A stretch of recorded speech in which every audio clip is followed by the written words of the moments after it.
She went to a masquerade ball and spent the night with a mysterious man. The next day, before we explore all the details of this incredible story, tell us where you're following us from and the time. Subscribe to the channel so you don't miss a thing, and let's embark on this journey together. The Charlotte metro rattled gently as Naomi Bennett stared at her reflection in the window, her blonde braids swaying with each movement of the train.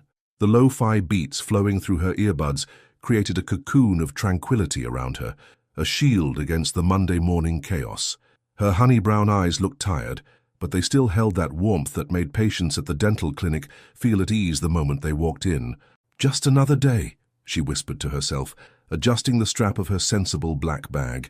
Inside, carefully folded, lay an invitation that shouldn't have been hers, an elegant cream-colored card with gold lettering that her best friend Olivia had thrust into her hands last night. "You're going," Olivia had declared, her tone brooking no argument. "I have an extra ticket, and you haven't done anything fun in forever. It's a masquerade ball, Naomi. Nobody will know who you are. You can just be." The memory of that conversation made Naomi's stomach flutter. 2 years of carefully constructed routine threatened to crack under the weight of possibility. She'd built this life methodically after escaping her last relationship. A 9-to-5 job at Bright Smiles Dental, a small but cozy apartment in a decent neighborhood, and a savings account that grew by tiny increments. Safe, predictable, secure. The train lurched to a stop at her station, and Naomi merged into the stream of commuters, her practical heels clicking against the concrete. The morning air held that peculiar Charlotte crispness that meant autumn was finally settling in, and she pulled her jacket closer.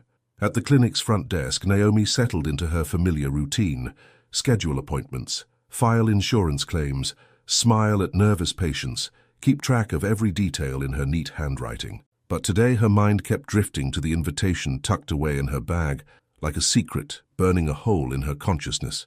"Miss Bennett?" Dr. Rodriguez's voice pulled her from her thoughts. "Could you help Mrs. Davidson with her insurance forms?" "Of course, doctor." Naomi's smile was automatic, professional, practiced. She'd gotten good at wearing masks long before any masquerade ball. The day crawled by, each hour marked by the steady tick of the wall clock above her desk. At lunch, she did what she always did, took out her small notebook and recorded every expense from the morning. Coffee, $2.75, metro fare, $2.50. The routine of tracking each penny grounded her, reminded her why she couldn't afford dreams bigger than this. But as the afternoon sun slanted through the clinic's windows, casting long shadows across her desk, Naomi found herself opening her phone's browser. Interior design courses at the local community college glowed on her screen, a dream she'd bookmarked so many times, but never dared to click through. "You should apply," a voice startled her. It was Katie, one of the dental hygienists, peering over her shoulder.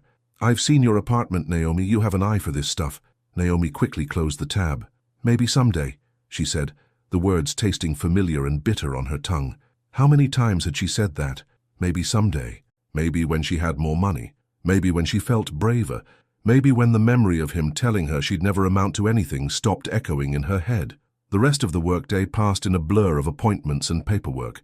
Before she knew it, Naomi was back on the metro heading home. But instead of her usual stop, she found herself staying on, riding to the boutique district where Olivia worked. The bell chimed softly as she pushed open the door to Luxe, the high-end clothing store where her friend was assistant manager. Olivia looked up from behind the counter, her face breaking into a knowing grin. "You're going to say yes," she declared, coming around to hug Naomi. "I can see it in your eyes." "I don't have anything to wear," Naomi protested weakly, but Olivia was already pulling her toward the back room.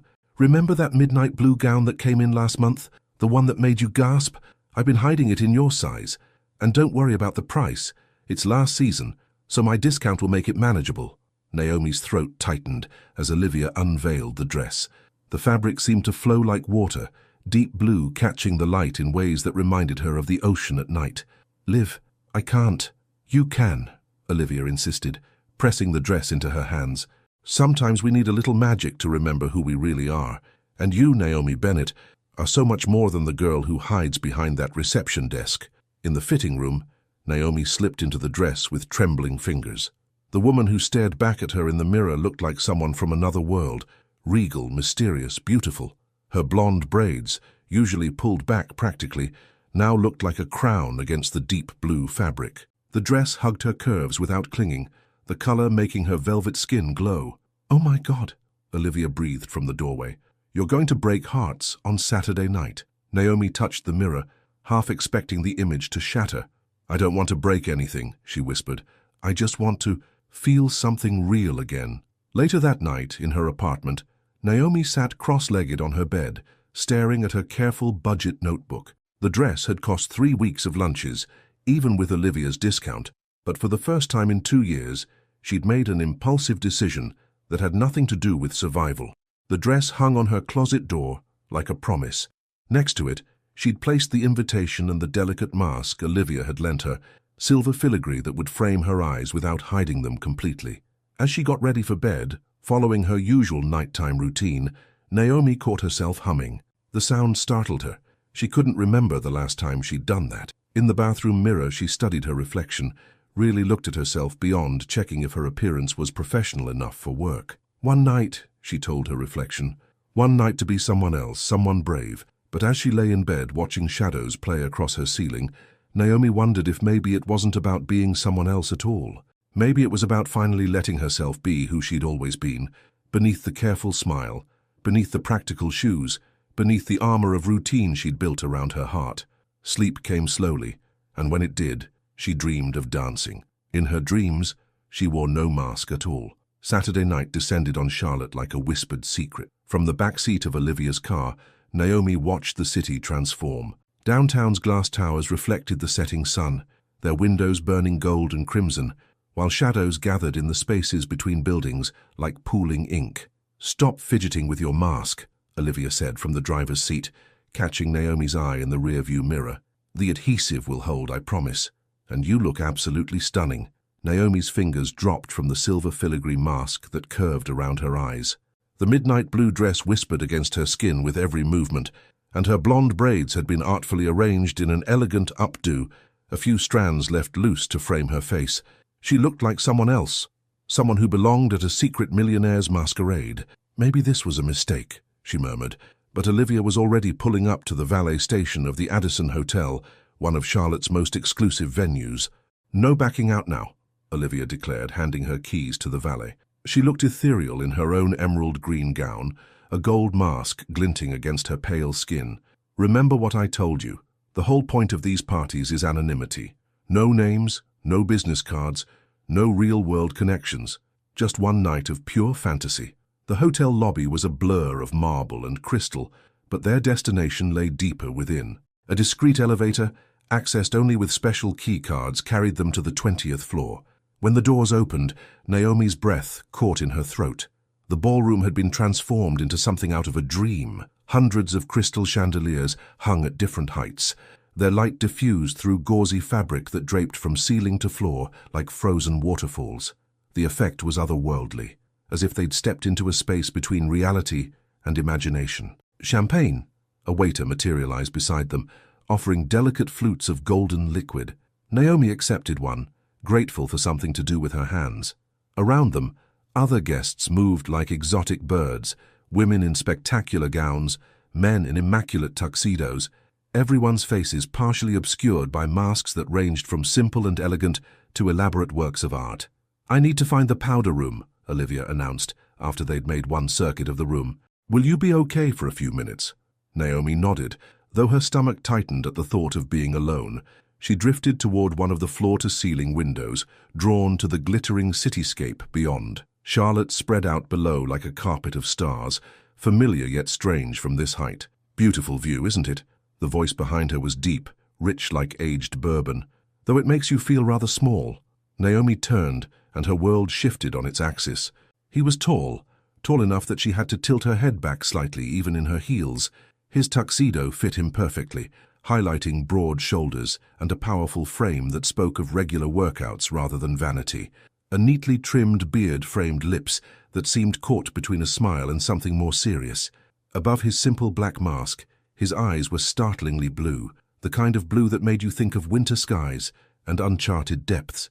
"I like feeling small sometimes," she found herself saying, surprising herself with her honesty. "It's a reminder that our problems aren't as big as they seem." Something flickered in those blue eyes. Interest, perhaps, or recognition of a kindred spirit. Most people here are trying their best to feel important. Is that why you're hiding by the windows? His laugh was unexpected, warm and genuine, with a hint of surprise as if he didn't do it often. Caught me. I'm not particularly good at... He gestured at the glittering crowd. All this. Neither am I, Naomi admitted, turning back to the window. But maybe that's why masks were invented, to let us be something different, just for a little while. And what are you being tonight? The champagne must have been affecting her because she answered truthfully again. Brave. He stepped closer, not touching her, but near enough that she could feel the heat radiating from his body. Bravery implies fear. What are you afraid of? Everything. The word slipped out before she could stop it. Nothing. I don't know anymore. The orchestra, which had been playing soft background music, shifted into something slower, more intimate. The man beside her turned, offering his hand. Dance with me. Naomi hesitated for a fraction of a second before placing her hand in his. His fingers were warm, slightly calloused, not the soft hands she'd expected from someone at a millionaire's ball. He led her to the dance floor with the confidence of someone used to taking charge, but his touch remained gentle, almost reverent. When he drew her into his arms, it felt inevitable, like gravity, like tide pools filling with the rising ocean. One of his hands settled at her waist, the other clasping hers, and then they were moving together, as if they'd practiced for years. You're a beautiful dancer, he murmured, guiding her through a turn that made her dress swirl around her legs. My grandmother taught me, Naomi said, remembering Sunday afternoons in a small living room, counting steps to old records. She said everyone should know how to dance, even if they never go to balls. Wise woman. His thumb brushed across her knuckles, sending shivers down her spine. Though I doubt she imagined you'd end up here. She always told me magic finds you when you least expect it. Naomi looked up at him through her lashes, feeling bolder than she had in years. Is that what this is? Magic? His eyes darkened behind his mask. I stopped believing in magic a long time ago. Why? Reality has a way of destroying beautiful illusions. They danced in silence for a moment, their bodies moving in perfect synchronization. The chandeliers above cast shifting patterns across his face, making his expression unreadable behind the mask. Maybe, Naomi said finally, we need illusions sometimes, to remind us what's real. He pulled her slightly closer, his breath warming her temple. You're unlike anyone I've met at these events. Is that a good thing? I'm still deciding. The music shifted again, but they kept dancing, lost in their own private rhythm. Naomi couldn't remember the last time she'd felt so present in her own body, so aware of every sensation, the slide of silk against her skin, the strength of his hand at her waist, the way the air seemed to charge with electricity every time their eyes met. Tell me something true, he said suddenly. Something you've never told anyone else. Naomi considered for a moment. I'm terrified of being invisible, of disappearing completely into the life I've built to feel safe. His hand tightened almost imperceptibly on her waist. And yet you wear a mask. The mask makes me visible, paradoxical, isn't it? Life usually is. He spun her out and pulled her back, closer than before. Your turn to ask me something. What are you hiding from? The question seemed to startle him. Their dancing slowed, becoming little more than a gentle sway. What makes you think I'm hiding? Everyone here is hiding something, but you're hiding from something specific. I can feel it. He was quiet for so long she thought he wouldn't answer. When he did, his voice was barely above a whisper. Myself, maybe. The person I've become. The person I used to be. Take your pick. Naomi raised her free hand, letting it rest against his chest. Through the fine fabric of his shirt she could feel his heart beating. Strong, steady, human. Thank you for being honest. Thank you for asking. His eyes searched hers, looking for something she couldn't name. Then slowly, deliberately, he bent down until their foreheads almost touched. Would it be terribly forward of me to kiss you? Naomi's breath caught.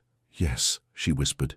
Do it anyway. The first brush of his lips against hers was gentle, questioning, testing. But when she pressed closer, one hand sliding up to cup the back of his neck, the kiss deepened into something else entirely. He tasted like champagne and possibility, like all the dreams she'd been too afraid to chase. When they finally broke apart, the world had narrowed to just this, his arms around her, their shared breath, the way his eyes had turned the color of storm clouds. I should go, she whispered, though everything in her screamed to stay. Don't! His voice was rough. Stay. Tell me your name. But Naomi was already stepping back, her grandmother's words echoing in her head. The best magic ends before it has a chance to become ordinary. "Thank you for the dance," she said softly, touching his cheek once before turning away. She didn't look back as she walked off the dance floor, didn't stop when she heard him call after her. She found Olivia near the entrance, grabbed her hand, and pulled her toward the elevator. It wasn't until they were in the car, driving through the quiet streets of Charlotte, that Naomi realized she was trembling. "Are you okay?" Olivia asked, concerned. "Did something happen?" Naomi touched her lips, still feeling the ghost of his kiss. "I think," she said slowly, "I just remembered what it feels like to be alive." Above them, the moon hung full and bright, turning the world silver, like masks, like promises, like the beginning of something both wonderful and terrible. Monday morning arrived with the subtlety of a thunderclap. Naomi stood in the lobby of Bright Smiles Dental, staring at the memo posted on the reception desk's glass partition. The words seemed to blur and reform before her eyes. "Notice of ownership change, effective immediately. Bright Smiles Dental and all affiliated clinics have been acquired by Velez Architecture and Development Group. All staff meetings mandatory today at 9 a.m. "Did you hear?" Lindsay, one of the dental assistants, appeared beside her, practically vibrating with excitement. "They're moving us to the new medical complex downtown. The one with the glass dome. Everyone's keeping their jobs, but we're getting upgraded to luxury status." Naomi nodded mechanically, her fingers clutching her coffee cup too tightly. The weekend felt like a dream now. The mask, the dance, the kiss that had haunted her every waking moment since Saturday night. She'd spent Sunday alternating between replaying every second in her mind and telling herself to forget it all. At precisely 8:55 a.m., the staff gathered in the break room. Dr. Rodriguez stood at the front, looking both nervous and excited. Beside him was a tall woman in a sharp charcoal suit, her dark hair pulled back severely. "Good morning, everyone.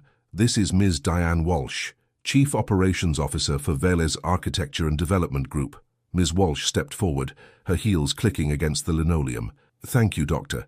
As you've all learned, Bright Smiles Dental is now part of the Velez Group's expanding medical division. We've been impressed with your practice's reputation for excellence, which is why you were chosen for our flagship location." She continued talking about transitions and opportunities, but Naomi's attention was caught by movement in the hallway. Through the break room's window, she saw a group of men in expensive suits walking toward the main entrance. "And now, Ms. Walsh's voice cut through Naomi's distraction. "I'd like to introduce you to our CEO, who has taken a personal interest in this acquisition." The break room door opened. Naomi's world stopped spinning. He walked in with the confidence of someone who owned not just the building, but the air inside it. The same broad shoulders she'd felt under her hands while dancing were now encased in a perfectly tailored grey suit. The same strong jaw she'd traced with her fingers bore the same neat beard. But without the mask, she could see every plane and angle of his face, handsome in a way that almost hurt to look at. "Good morning," he said, and Naomi felt her knees go weak. That voice, bourbon and thunder and secrets whispered in the dark. "I'm Mason Velez. Thank you all for being here today." His blue eyes swept the room, professional and distant. They passed over Naomi without a flicker of recognition, without the smallest hint that 2 nights ago, those same eyes had looked at her like she was magic. He didn't recognize her. The realization hit like a physical blow. Of course he didn't. She'd been wearing a mask. Her hair had been up. The lighting had been dim and romantic. Here, in fluorescent lighting, in her sensible work clothes, with her braids pulled back practically, she was invisible. Just another employee in a newly acquired business. Mason, Mr. Velez, continued speaking, his voice cool and controlled. "The transition will take approximately 6 weeks. During this time, we'll be gradually moving operations to the new location. Ms. Walsh will be your primary contact for any questions or concerns." Naomi forced herself to breathe normally, to keep her face neutral, but inside, she was crumbling. Every sweet word they'd exchanged, every charged moment, every emotion that had coursed through her when he'd kissed her, it had meant nothing to him. She was forgettable, just like before, just like always. The meeting continued, but Naomi heard it through a fog. She watched Mason's hands as he gestured, remembering how they'd felt on her waist. She studied his profile when he turned to reference the projected floor plans, remembering how he'd bent down to kiss her. "Miss Bennett?" "Ms." Walsh's sharp voice snapped her back to reality, As head receptionist, you'll be coordinating much of the logistical transition. Please stay after the meeting for additional instructions. Naomi managed a professional, "Yes, ma'am," while her heart thundered in her chest. Stay? With him in the room? But she had no choice. As the rest of the staff filed out, discussing the news in excited whispers, Naomi gathered her notebook and pen with trembling fingers. She approached Ms. Walsh's temporary desk, hyper-aware of Mason's presence by the window, his back to the room as he spoke quietly into his phone. "Miss Bennett, your role will be crucial in the coming weeks," Ms. Walsh began, pulling out a thick folder. "You'll be managing the patient database migration, coordinating appointment transfers, and helping establish our new booking protocols." "I understand," Naomi said, proud of how steady her voice remained. She could feel Mason behind her, could smell his cologne, the same scent that had clung to her dress after their dance. "Mr. Velez has specifically requested that you also assist with the interior design transition team," Ms. Walsh continued. "I understand you have some background in that area." Naomi froze. How could they possibly know about her interest in interior design? She'd never mentioned it at work, had only ever looked at courses online. "I noticed your eye for design in your workspace." Mason's voice came from behind her, professional and impersonal. "The way you've arranged the reception area shows an innate understanding of flow and comfort. We could use that perspective in the new space." Slowly, Naomi turned to face him. His expression was perfectly pleasant, perfectly distant. Not a hint of the man who'd asked her to tell him something true, who'd held her like she was precious, who'd kissed her like he never wanted to stop. "Thank you, Mr. Velez," she managed, "but I don't have any formal training. Sometimes natural talent is more valuable than formal education." Was there something in his voice, a slight roughness, or was she imagining it? "Unless you'd prefer not to take on the additional responsibility." Challenge flickered in his eyes, the first real emotion she'd seen from him all morning. Naomi straightened her spine, lifting her chin slightly. "I'm happy to help however I can, sir." "Excellent," Ms. Walsh cut in, seemingly oblivious to the tension crackling between them. "You'll be working directly with the design team 3 days a week. Your regular duties will be covered by a temporary receptionist on those days, with a corresponding increase in your compensation, of course." The meeting continued for another 20 minutes, during which Naomi learned about new software systems, security protocols, and scheduling requirements. She took careful notes, asked appropriate questions, and steadfastly ignored the way her skin prickled whenever Mason moved around the room. Finally, mercifully, it was over. Naomi gathered her things, ready to escape to the sanctuary of her desk. "Miss Bennett?" Mason's voice stopped her at the door. "A moment, please." Ms. Walsh had already left, taking her folders and tablets with her. Naomi turned slowly, her heart in her throat. Mason stood by the window again, his posture rigid. "I want you to understand something," he said, his voice low and controlled. "This opportunity is based solely on your professional capabilities, nothing else." The implied message was clear. If he did recognize her from the ball, it didn't matter. That night didn't exist in this reality.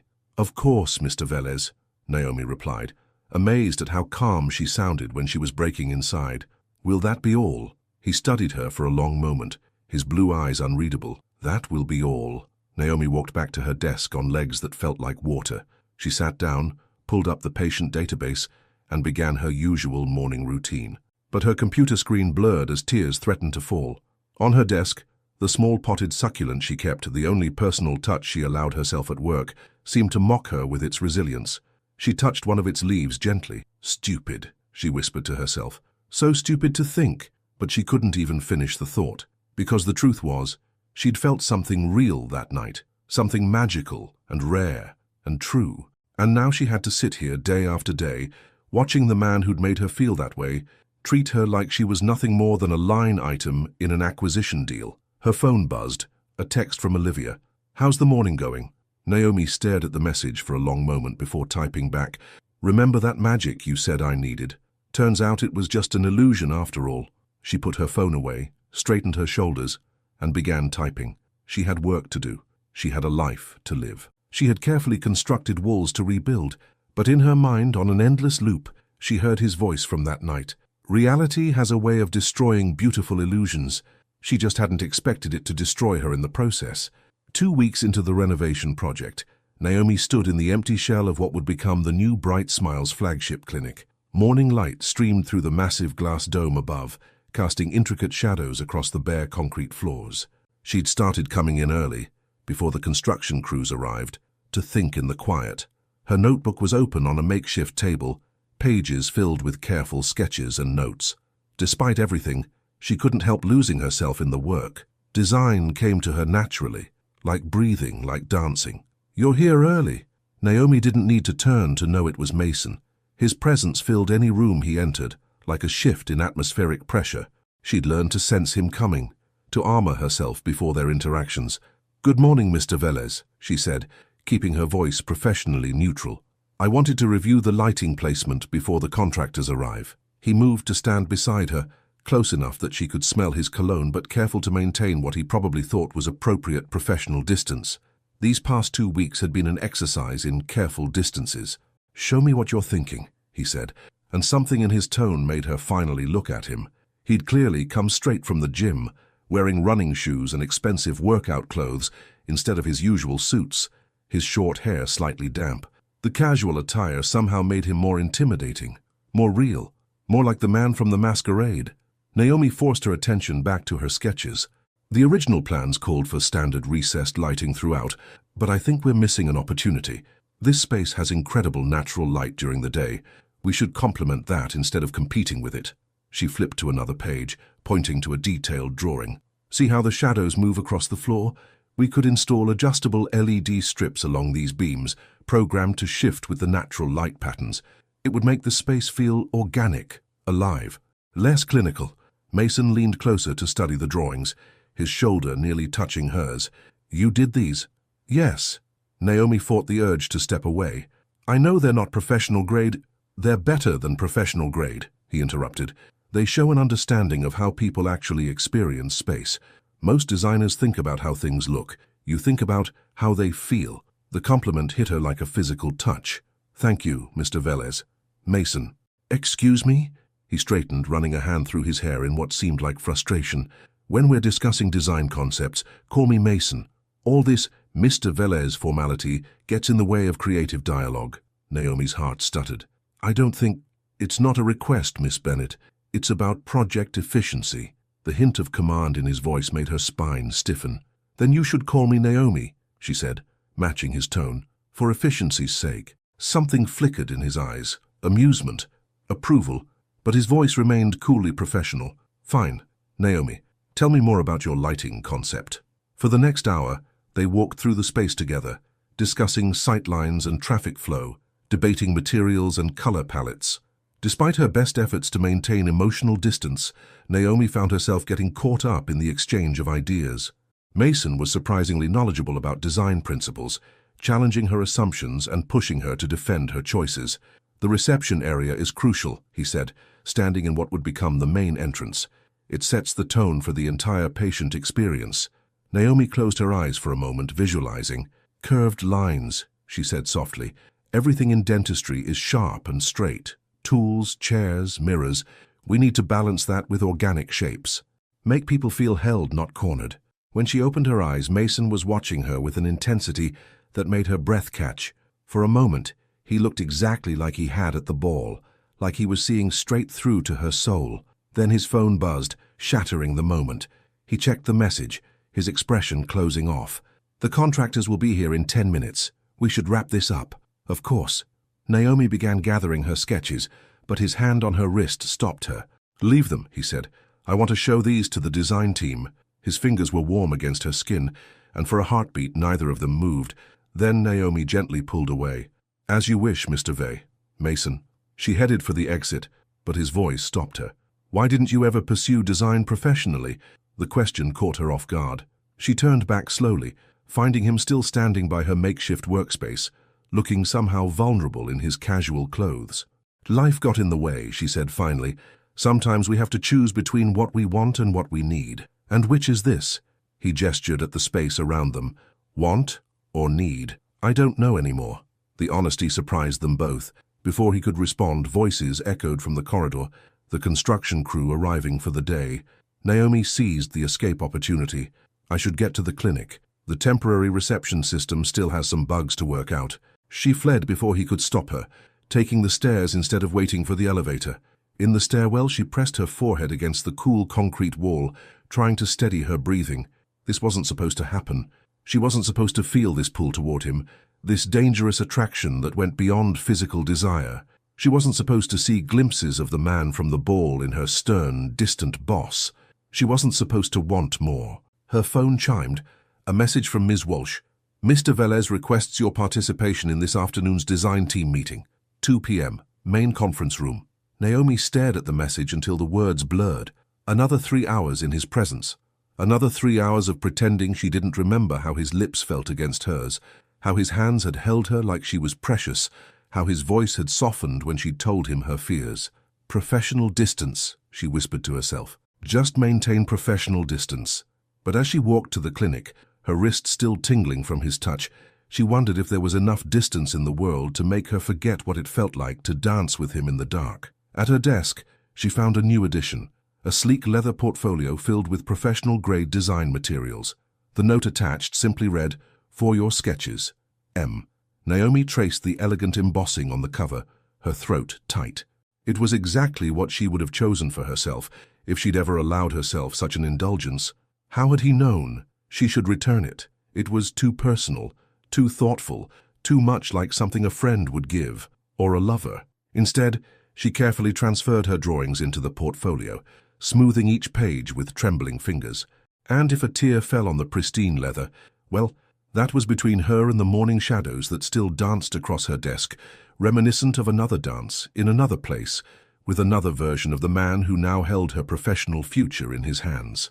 The design team meeting had run late, and now darkness was falling over Charlotte. Naomi stood at the floor-to-ceiling windows of the conference room, watching lights flicker on across the city skyline. Behind her, she could hear Mason discussing final details with the lead architect, their voices a low murmur in the emptying space.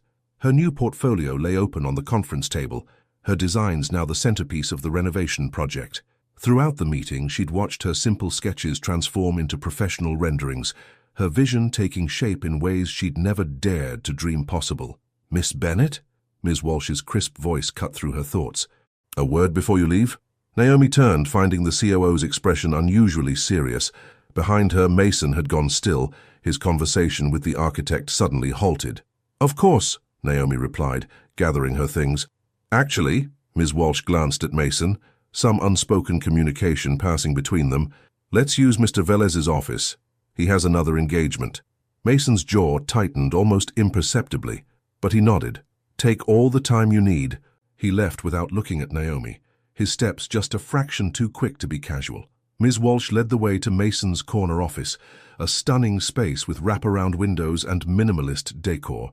She gestured for Naomi to sit in one of the sleek leather chairs facing the desk. "Your work today was impressive," Ms. Walsh began, remaining standing. "Very impressive, which is why I need to ask you something directly. Have you ever met Mr. Velez before the acquisition?" Naomi's heart stopped. I said, "Why do you ask?"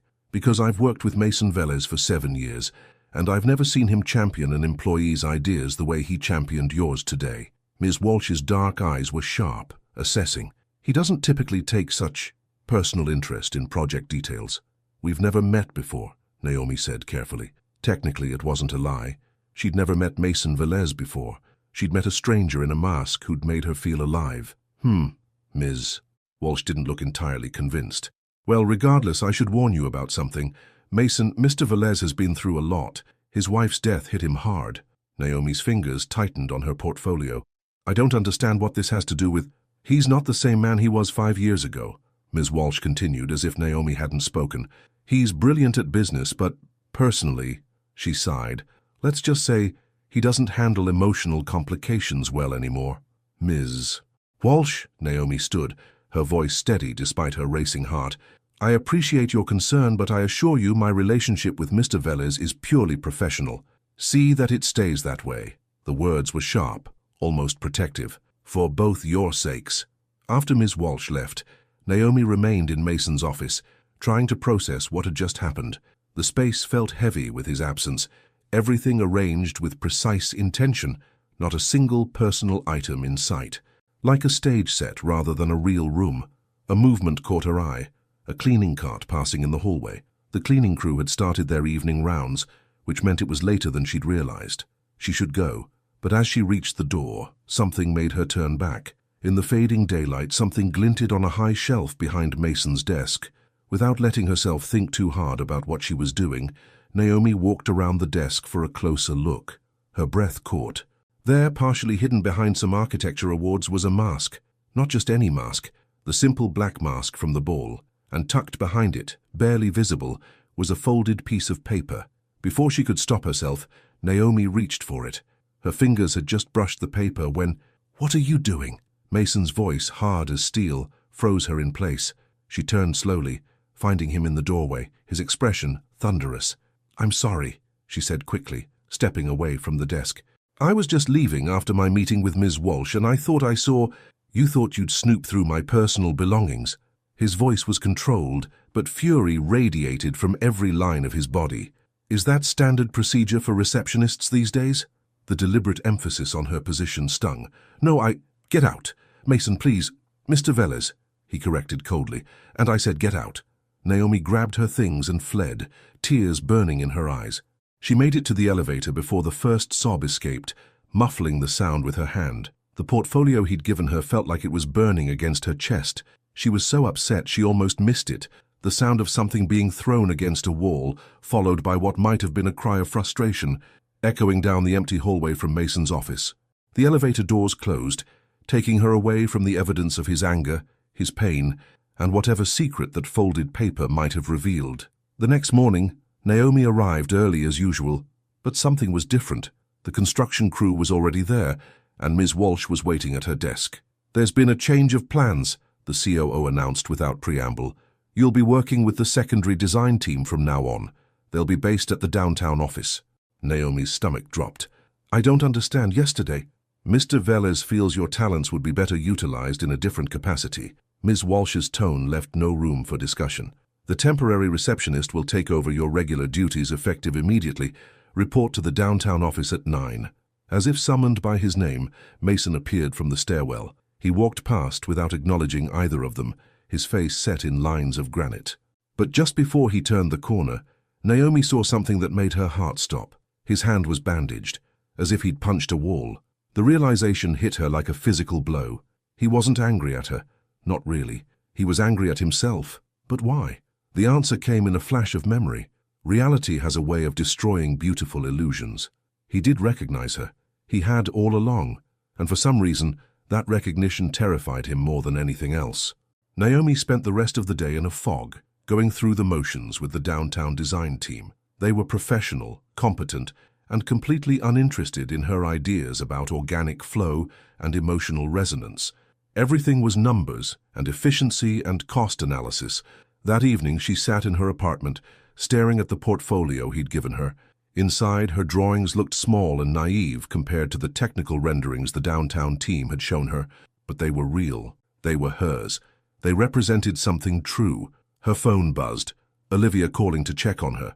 Naomi let it go to voicemail. How could she explain what had happened? How could she describe the look in Mason's eyes when he'd found her in his office? Not just anger, but fear. Outside her window, a storm was rolling in, lightning flickering between buildings like nature's own masquerade. Naomi pressed her forehead against the cool glass, remembering another night, another storm in his eyes before he'd kissed her. "What are you hiding from?" she'd asked him then. Now, watching the storm approach, she whispered the answer to herself. Everything. Nothing. Love itself. Because that's what this was really about, wasn't it? Not just the masks they wore or the roles they played, but the terrifying possibility of being seen, really seen, by another person. The first drops of rain hit her window, and Naomi made a decision. She pulled out her phone and typed a message to the number listed in her employee contact sheet. "The mask suited you better than this wall you're building. At least it was honest about hiding something." She hit send before she could lose her nerve, then turned off her phone completely. Tomorrow would bring consequences, she was sure, but for tonight, she'd said something true, and sometimes that had to be enough. When Naomi finally turned her phone back on the next morning, there was only one message. "My office, 7 a.m. The sun was barely rising as she stepped out of the elevator into the executive floor. The space felt different in the early morning light, less imposing, more vulnerable somehow, like a theater before the show begins. Mason was standing at his window, his back to the door. He'd lost the suit jacket, and his white shirt sleeves were rolled up to his elbows, revealing the bandage on his right hand. He didn't turn when she entered. "Close the door," Naomi did, her heart thundering in her chest. The mask was no longer visible on the shelf, but its absence felt like a presence in itself. "That text," he said finally, still facing the window, "was inappropriate. So is pretending you don't recognize me." The words hung in the air between them, sharp and undeniable. Mason's shoulders tensed, and for a moment Naomi thought he might dismiss her again. Instead, he turned slowly to face her. He looked exhausted, like he hadn't slept at all. The careful control he usually maintained was fraying at the edges, revealing something raw underneath. "Sit down, Naomi." She did, perching on the edge of one of the leather chairs. Mason remained standing, running his unbandaged hand through his hair in a gesture she was beginning to recognize as frustration. "What do you want from me?" he asked finally. "The truth." He laughed, but there was no humor in it. The truth is that I'm your employer. The truth is that anything else, any other interaction between us, would be professionally and ethically questionable." "That's not the truth," Naomi said quietly. "That's another mask." Mason moved suddenly, crossing the space between them in 2 long strides. He planted his hands on the arms of her chair, caging her in, his face inches from hers. His eyes were wild, desperate. "You want the truth?" His voice was rough. "The truth is that I haven't slept properly since that night. The truth is that when I walk into a room, I look for you first. The truth is that every time you show me one of your designs, I see not just what you created, but who you are. This brilliant, gentle, fierce woman who sees the world in ways that make me remember what it's like to feel something real." Naomi's breath caught. "Then why?" "Because I can't." He pushed away from the chair, pacing like a caged animal. "I can't feel these things. I can't want these things. I can't." He stopped abruptly, pressing his bandaged hand against the window as if trying to ground himself. "Can't what?" Naomi stood, taking a step toward him. "Can't let yourself be happy? You don't understand. Then help me understand." Mason was quiet for so long she thought he wouldn't answer. When he did, his voice was barely above a whisper. "Clara, my wife, she was an interior designer too." He kept his back to Naomi, but she could see his reflection in the window, the pain etched across his face.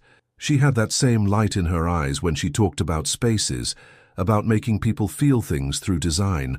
She used to say that architecture wasn't about buildings, it was about the moments that happen inside them. Naomi's heart ached. What happened to her? Brain aneurysm. 5 years ago. One minute we were having breakfast talking about renovating our house, and the next, his voice cracked. The next minute my whole world collapsed. "I'm so sorry, Mason." "The worst part?" He turned to face her, his eyes bright with unshed tears. "When I saw you at the ball, when we danced, when we talked, for the first time in 5 years, I felt something other than numb, and it terrified me." "Why?" "Because I don't deserve it." The words exploded out of him. "I couldn't save her. I couldn't do anything. I just sat there holding her hand, watching her slip away.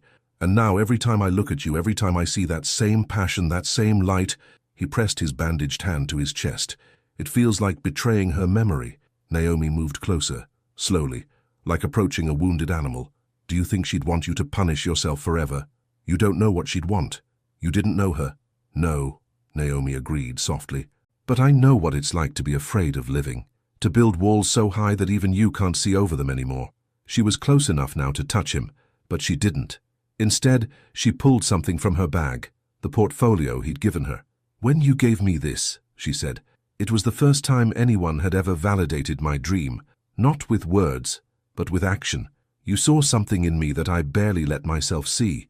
That's not betrayal, Mason. That's being alive." His eyes fixed on the portfolio, then lifted to her face. "I don't know how to do this," he admitted. "I don't know how to feel these things again." "Neither do I." Naomi smiled sadly. "My last relationship. He didn't hit me, but he made me feel so small, so worthless, that I forgot who I was. It's taken me 2 years to even start remembering." Mason's hand twitched toward her, then dropped. "Is that why you left the ball? Why you didn't tell me your name?" "I left because for one perfect night I got to be exactly who I am. No history, no baggage, no fear, just me. And I was afraid that in the light of day, that magic would disappear. And has it?" Naomi looked at him, really looked at him, at the pain and fear in his eyes, but also at the possibility, the want, the life, struggling to break through the walls he'd built. "No," she said softly. It's still there. In every design I draw, in every moment you forget to pretend you don't see me, in every time you let yourself feel something real. Mason closed his eyes, swaying slightly toward her. Naomi. His phone buzzed sharply, making them both jump. The spell broke. Reality rushed back in. The board meeting, he muttered, checking the message. I have to. I know. Naomi stepped back, clutching the portfolio to her chest like a shield. We both have jobs to do. She turned to leave, but his voice stopped her at the door. The downtown team, he said.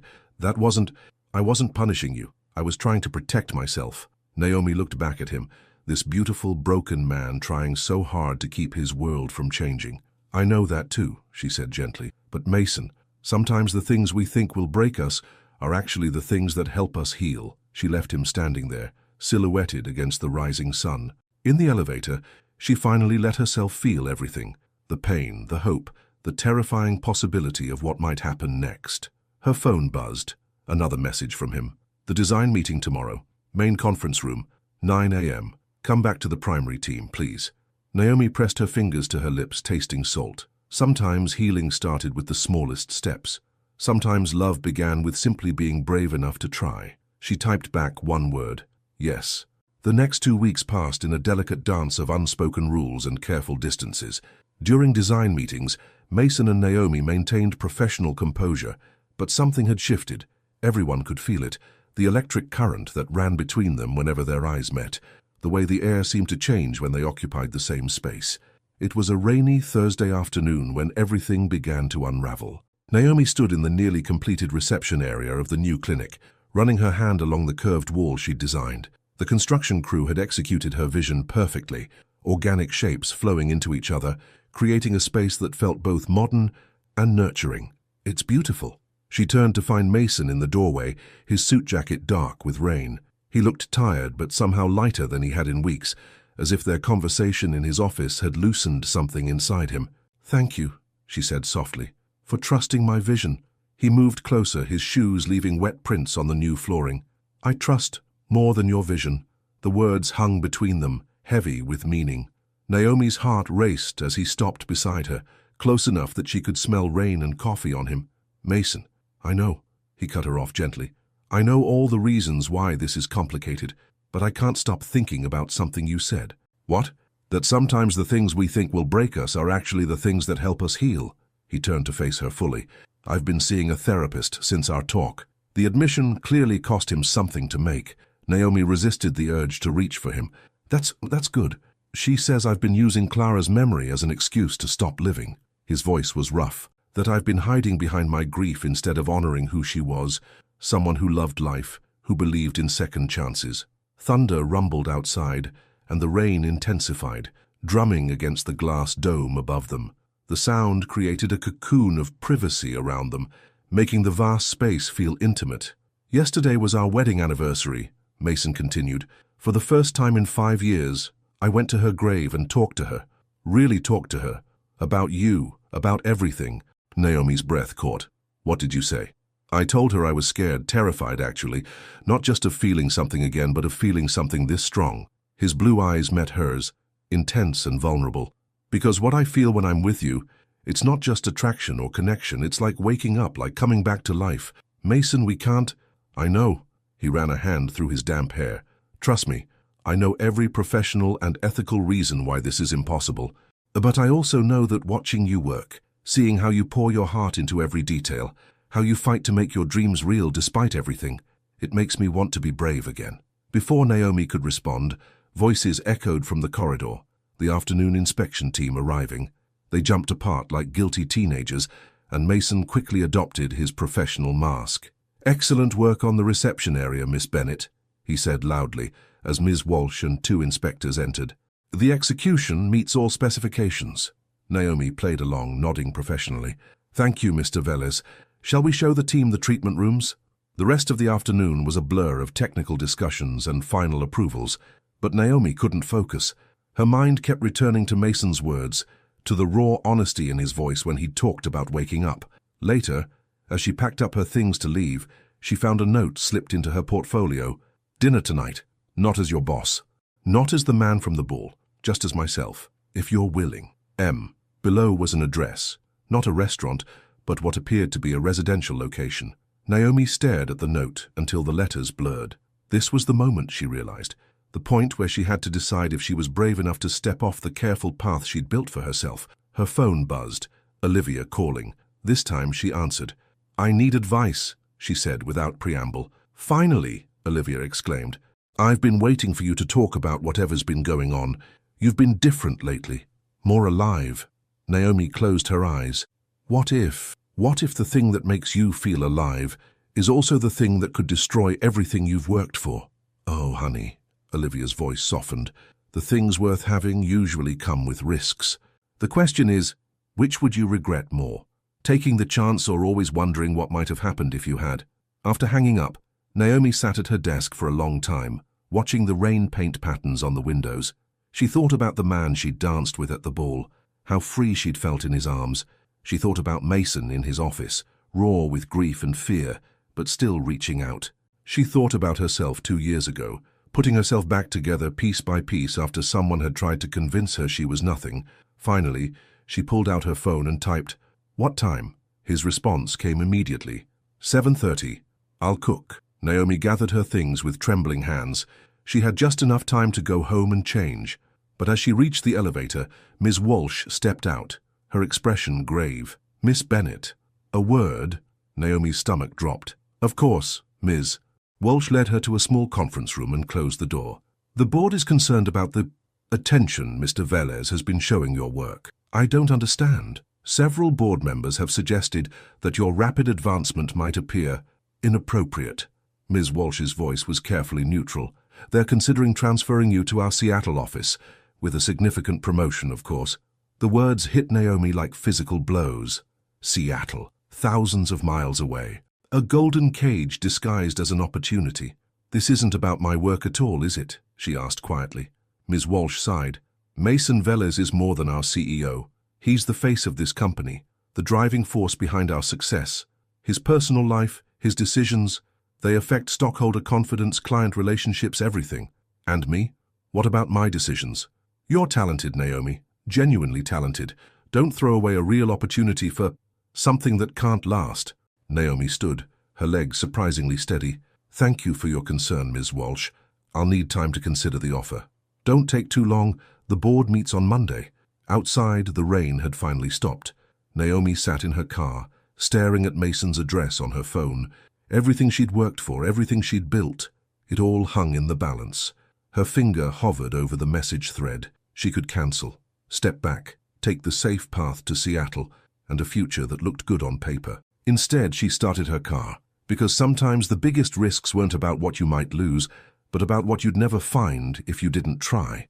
As she drove through the darkening city, Naomi thought about masks, the ones we wear to protect ourselves, the ones others try to force upon us, and the terrifying courage it takes to finally let them fall. The note in her portfolio seemed to burn against her heart. "Not as your boss, not as the man from the ball, just as myself." Maybe, she thought, it was time for both of them to stop hiding. Mason's house wasn't what Naomi expected. Instead of the sleek downtown penthouse she'd imagined, she found herself driving into a quiet neighborhood of historic homes, where massive oak trees lined the streets. His place was a restored Victorian, all dark wood and leaded glass windows glowing warmly against the twilight sky. She sat in her car for a long moment, watching shadows move behind the front windows. Somewhere inside, Mason was waiting. Not her boss, not the mysterious man from the ball, just himself, whoever that turned out to be. Before she could lose her nerve, Naomi grabbed the bottle of wine she'd brought and walked up the path. The porch steps creaked under her feet, and she noticed small imperfections in the paint, traces of ongoing restoration work. This wasn't a showpiece home. It was a work in progress. Her knock echoed in the evening quiet. Footsteps approached, and then the door opened. Mason stood there in dark jeans and a charcoal sweater, looking somehow younger without his usual corporate armor. His feet were bare on the hardwood floors, and something about that detail made Naomi's heart flutter. "You came," he said softly, as if he hadn't quite believed she would. "I came." She held out the wine bottle like a shield. "I hope Red is okay." He took the bottle, his fingers brushing hers. "Perfect. Come in."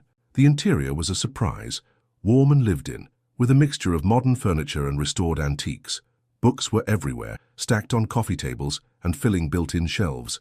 The air smelled of garlic and herbs, and something else that made her stomach growl. "Homemade pasta," Mason explained, leading her through to the kitchen. "My grandmother's recipe. It's one of the few things I can cook well." The kitchen was huge and clearly renovated, but not in the stark professional style she'd expected. Instead, it felt like a home kitchen. Copper pots hanging from a rack, fresh herbs growing in window boxes, a well-used wooden cutting board on the island.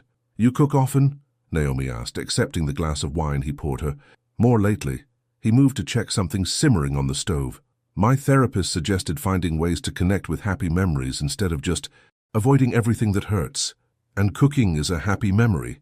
Sundays at my grandmother's house, all the cousins helping in the kitchen, flour everywhere, my grandfather sneaking tastes when he thought no one was looking." His voice was warm with remembrance. Clara loved those Sundays. She said it was where she learned that design wasn't just about how things looked, but about how they brought people together. He said Clara's name without flinching, Naomi noticed. Small steps forward. "Will you tell me about her?" she asked gently. Mason looked up from the pot he was stirring, surprise flickering across his face. "You want to know about her? She's part of who you are, and I want to know who you are. All of you." He was quiet for a moment, adding fresh basil to the sauce. She was radiant, not just beautiful, but alive in a way that made everyone around her feel more alive too. She could walk into a room and immediately see how to make it better, not just aesthetically, but emotionally. She used to say that every space tells a story. The question is whether it's the story people need to hear. "That's beautiful. She would have liked you," he said quietly. "Your design, they have that same understanding, that same heart." Before Naomi could respond, a timer dinged. They fell into an easy rhythm. Mason draining the pasta while she found plates in the cabinet he pointed to, both of them moving around each other in the warm kitchen space, as if they'd done this 100 times before.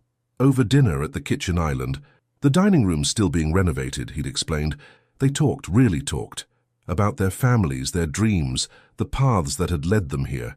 Mason told her about growing up with a father who valued success over happiness, about building his company from scratch, about meeting Clara at a charity auction where they'd argued about the venue's terrible design. Naomi shared stories about her grandmother teaching her to dance, about the first room she'd ever decorated, her teenage bedroom, painted 3 different times before she got it right. She told him about her ex, about slowly losing herself in his criticism until she barely recognized her own reflection. "I'll never let anyone make me feel that small again," she said firmly, twirling pasta on her fork. "Good."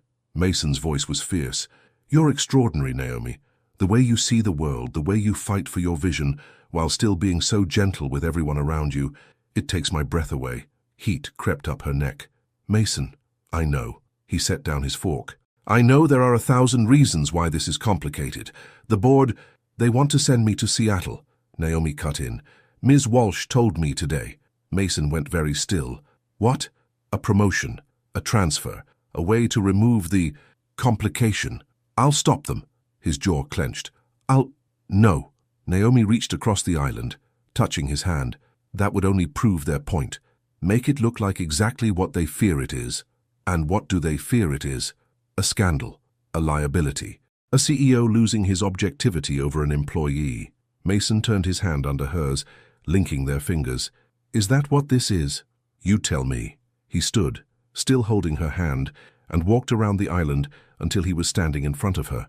In the warm kitchen light, his eyes were the color of the ocean before a storm. "What I feel for you," he said slowly, "has nothing to do with your being an employee. It terrifies me exactly because it's real. Because you make me want things I thought I'd never want again. Because every time you walk into a room, my whole world shifts just a little, like it's realigning itself around your presence." Naomi's heart thundered in her chest. "Mason, let me finish."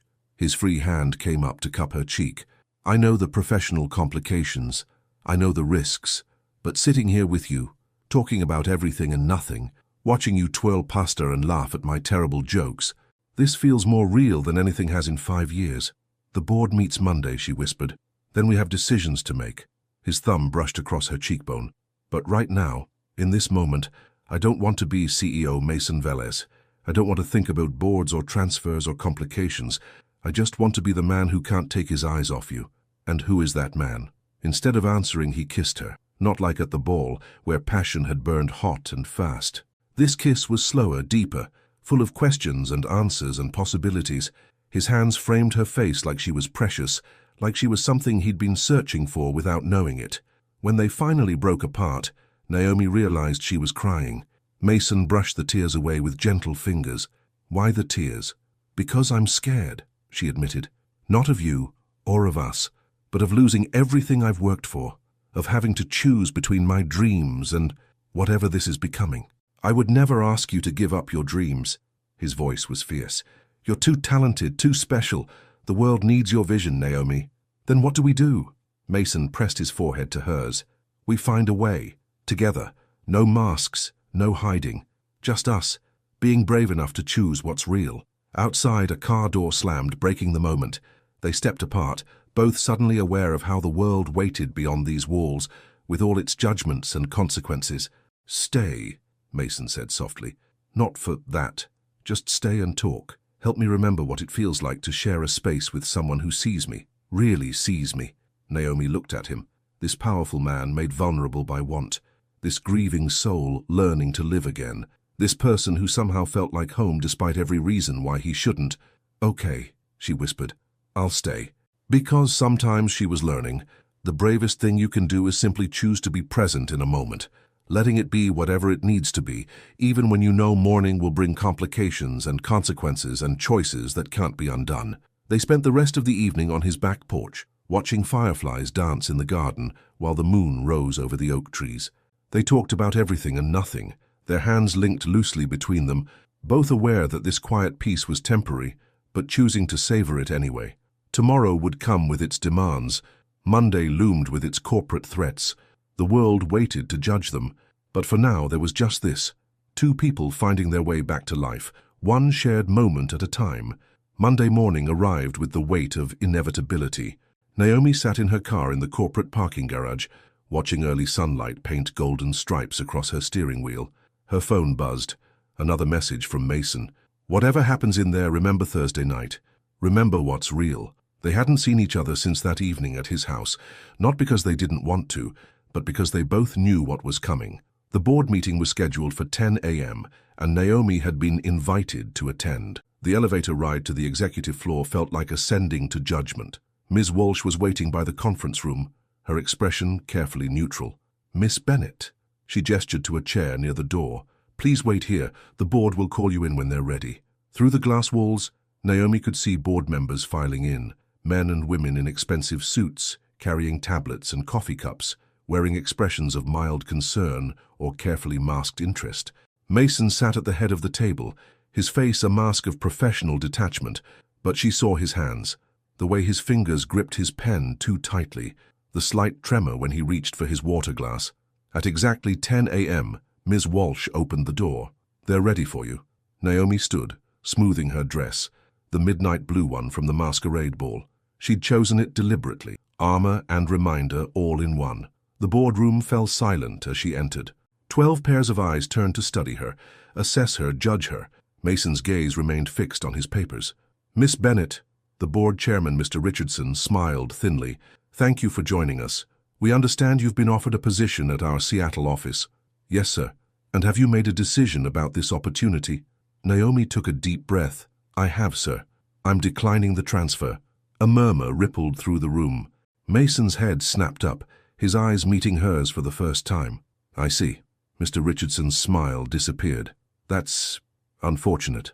Ms. Walsh explained the circumstances. "If by circumstances you mean the board's concern about my professional relationship with Mr. Velez, then yes." Naomi's voice was steady. She explained everything. "Then you understand our position. Your rapid advancement, the personal attention to your designs, the unusual nature of your interactions." "What's unusual," Naomi interrupted, "is punishing someone for being good at their job." The room went very still. Even Mason looked shocked at her boldness. "I beg your pardon?" Mr. Richardson's voice had turned to ice. "My designs are being implemented because they work, because they understand how people interact with spaces, because they're bringing in client praise and positive press."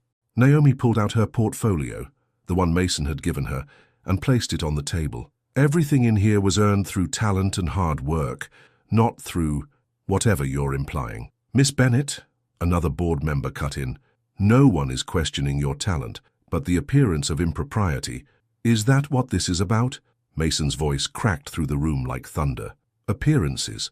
Mason, Mr. Richardson warned, you agreed to remain neutral in this discussion. No. Mason stood slowly, his hands flat on the table. I agreed to let you handle this professionally, but there's nothing professional about forcing out a valuable employee because you're afraid of gossip. This isn't about gossip, Ms. Walsh interjected. This is about protecting the company's reputation. Your reputation. My reputation? Mason laughed harshly. My reputation as what? The grieving widower? The cold CEO, the man who stopped living 5 years ago? Mason, please, one of the older board members said softly. We all understood when you needed time after Clara's death. But this involvement, it's too soon, too public, too soon. Mason's voice broke. It's been 5 years. 5 years of existing, but not living. 5 years of running this company on autopilot while my soul died a little more each day. And now when I finally find someone who makes me want to be alive again, you want to ship her to Seattle. Naomi's heart thundered in her chest. He was throwing everything away, his carefully maintained image, his professional distance, everything. Mr. Velez, she said quietly, don't. He looked at her then, really looked at her, and something in his eyes shifted. No, Naomi, I'm done hiding. I'm done pretending. He turned back to the board. You want to know the truth? Here it is. I met Naomi at a masquerade ball. I didn't know she worked for me. We danced, we talked.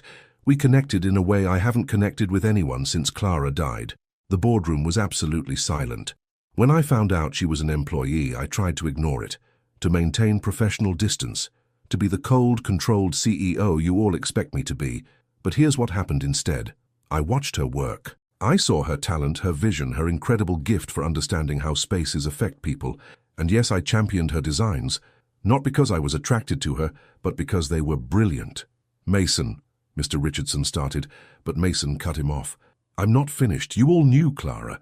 You knew how she lit up rooms, how she believed in the power of design to change lives. Naomi has that same gift, that same light. And instead of celebrating that talent, instead of recognizing what she could bring to this company, you want to bury her in Seattle because you're afraid of what people might think. It's not that simple, Ms. Walsh protested. Actually, it is. Mason straightened to his full height. Here's what's going to happen. Naomi stays in Charlotte. She takes over as head of interior design for all our medical facilities, reporting directly to the board, not to me, to avoid any conflict of interest.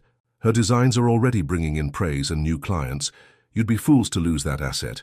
And what about personal complications? Mr. Richardson asked carefully. My personal life is my own. Mason's voice was steel. As long as it doesn't affect the company's performance or profitability, it's none of the board's concern. And if we disagree, one of the younger board members challenged. Mason smiled, but there was no warmth in it. Then I'll resign, immediately, and take my controlling shares with me. The threat hung in the air like smoke. Naomi watched the board members exchange glances, calculating the cost of losing their CEO against the risk of scandal. That won't be necessary, she said quietly. Every head turned to her. Mason's face went pale. Naomi, no, I quit. The words fell like stones in water, rippling through the silent room. Miss Bennett, Ms. Walsh started, but Naomi held up her hand. Not because I'm afraid of scandal, not because I've done anything wrong, but because I won't be the reason this company loses its heart. She looked directly at Mason. You built something incredible here, something that helps people, that creates spaces where lives can heal and change. I won't let my presence destroy that. Naomi, please. I've already been offered a position with Riverside Development. The words hit Mason like physical blows. They've seen my work on the clinic. They want me to head their new healthcare division. No complications, no scandal, just my talent speaking for itself. She turned back to the board. So you see, there's no need for drama, no need for resignations or transfers. I'll finish the clinic project as a consultant, then step away cleanly. Everyone saves face. The relief on the board members' faces was palpable, everyone except Mason, who looked like his world was crumbling all over again. If that's all? Naomi picked up her portfolio, her movements precise and controlled despite her trembling hands. Miss Bennett, Mr. Richardson said quickly, perhaps we should discuss... No. Her voice was firm. We shouldn't. Good day, everyone. Mr. Velez. She nodded once in Mason's direction, not trusting herself to meet his eyes, and walked out of the boardroom with her head high. She made it to the elevator before the first tear fell. As the doors closed, she heard Mason's voice, desperate, breaking, calling her name. But she didn't turn around. Sometimes love meant knowing when to let go, even if it shattered your heart in the process. Sometimes being brave meant walking away, even when every step felt like dying. Sometimes the truest thing you could do was say goodbye to the dream, so the dreamer could survive. 3 months later, Naomi stood in the completed Bright Smiles flagship clinic, watching the first sunset paint the glass dome in shades of gold and crimson. Tomorrow would be the grand opening, her last official day as a consultant, her final connection to everything that had happened here. The space had turned out exactly as she'd envisioned. Organic curves guided patients through the facility, while strategic lighting and natural elements created an atmosphere of calm and healing. It was the best work she'd ever done, and she hadn't seen Mason since the board meeting. Oh, she'd heard his voice in project meetings conducted via conference call, had seen his signature on approval documents, had felt his presence in the careful way everyone tiptoed around mentioning his name. But he'd honored her choice, staying away while she finished the project. Her phone buzzed, a text from her new boss at Riverside Development. Design Magazine wants to interview you about the clinic. Your call if you want to do it. Naomi smiled slightly. The past 3 months had been a whirlwind of new opportunities. Riverside had given her free rein to build their healthcare division from scratch, and her innovative designs were already attracting attention in the industry. She was doing what she loved, making her own name, standing on her own talents. So why did success taste like ashes in her mouth? I thought I'd find you here. Naomi's heart stopped. Slowly, she turned. Mason stood in the doorway, backlit by the sunset. He looked different, his beard slightly longer, his suit replaced by jeans and a simple button-down shirt. But his eyes were the same ocean blue that had haunted her dreams for months. The opening's tomorrow, she said, proud of how steady her voice remained. I was just doing a final walkthrough. I know. He stepped into the space, looking around with genuine appreciation. It's extraordinary, Naomi. Even better than your original designs. Thank you. She gripped her portfolio, still the one he'd given her, like a shield. Was there something you needed, Mr. Velez? Don't. His voice cracked. Don't call me that. Not here. Not now. Why are you here, Mason? He moved closer, his steps echoing in the empty clinic. I resigned as CEO this morning. Naomi's portfolio slipped from her fingers, hitting the floor with a soft thud. What? Why? Because 3 months ago, the bravest person I've ever met walked out of my life to protect everything I'd built, and it took me this long to realize that none of it matters without her. Mason, you can't. I can. I did. He ran a hand through his hair, that familiar gesture of frustration that made her heart ache. The board appointed Richards as interim CEO. I'm keeping my shares, my seat on the board, but stepping back from daily operations to focus on special projects.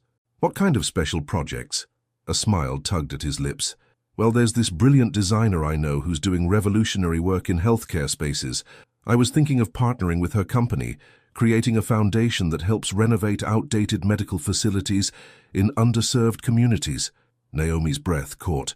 Mason, I've spent 5 years hiding behind Clara's memory and another 3 months hiding behind professional obligations. I'm done hiding.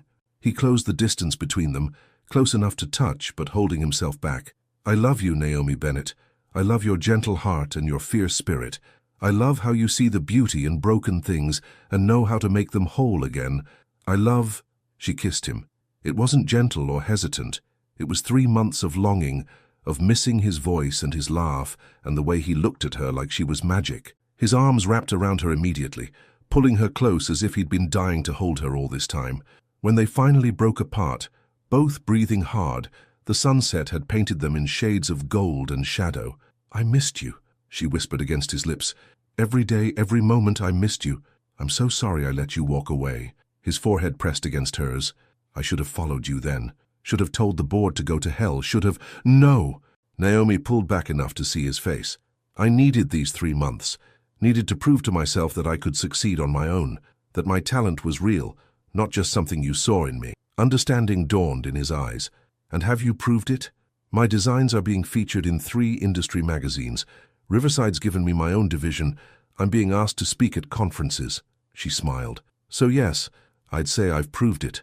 I never doubted you would. His hands framed her face. You're extraordinary, Naomi. You always have been. I hope I haven't lost my chance to be part of your story. She covered his hands with hers. You know what I think about stories? What? They're like spaces. Sometimes you have to tear down walls to let the light in. Sometimes you have to be brave enough to start over. And sometimes, she smiled, sometimes the most beautiful designs come from taking broken pieces and making something new. Mason's eyes shone with unshed tears. I love you. I love you too. The words felt like coming home. No masks, no hiding, no masks, he agreed. Just us, just real. Outside, the sun had set completely, but the glass dome above them reflected the city lights like stars. In the gentle glow, Naomi could see their reflection, two people who had found each other behind masks, but learned to love what lay beneath them. Dance with me? Mason asked softly. There's no music. He pulled her close anyway, swaying gently in the starlit space. We'll make our own. And so they danced, in the clinic she had designed, surrounded by the proof of her talent and his trust. They danced to the rhythm of second chances and hard-won truths.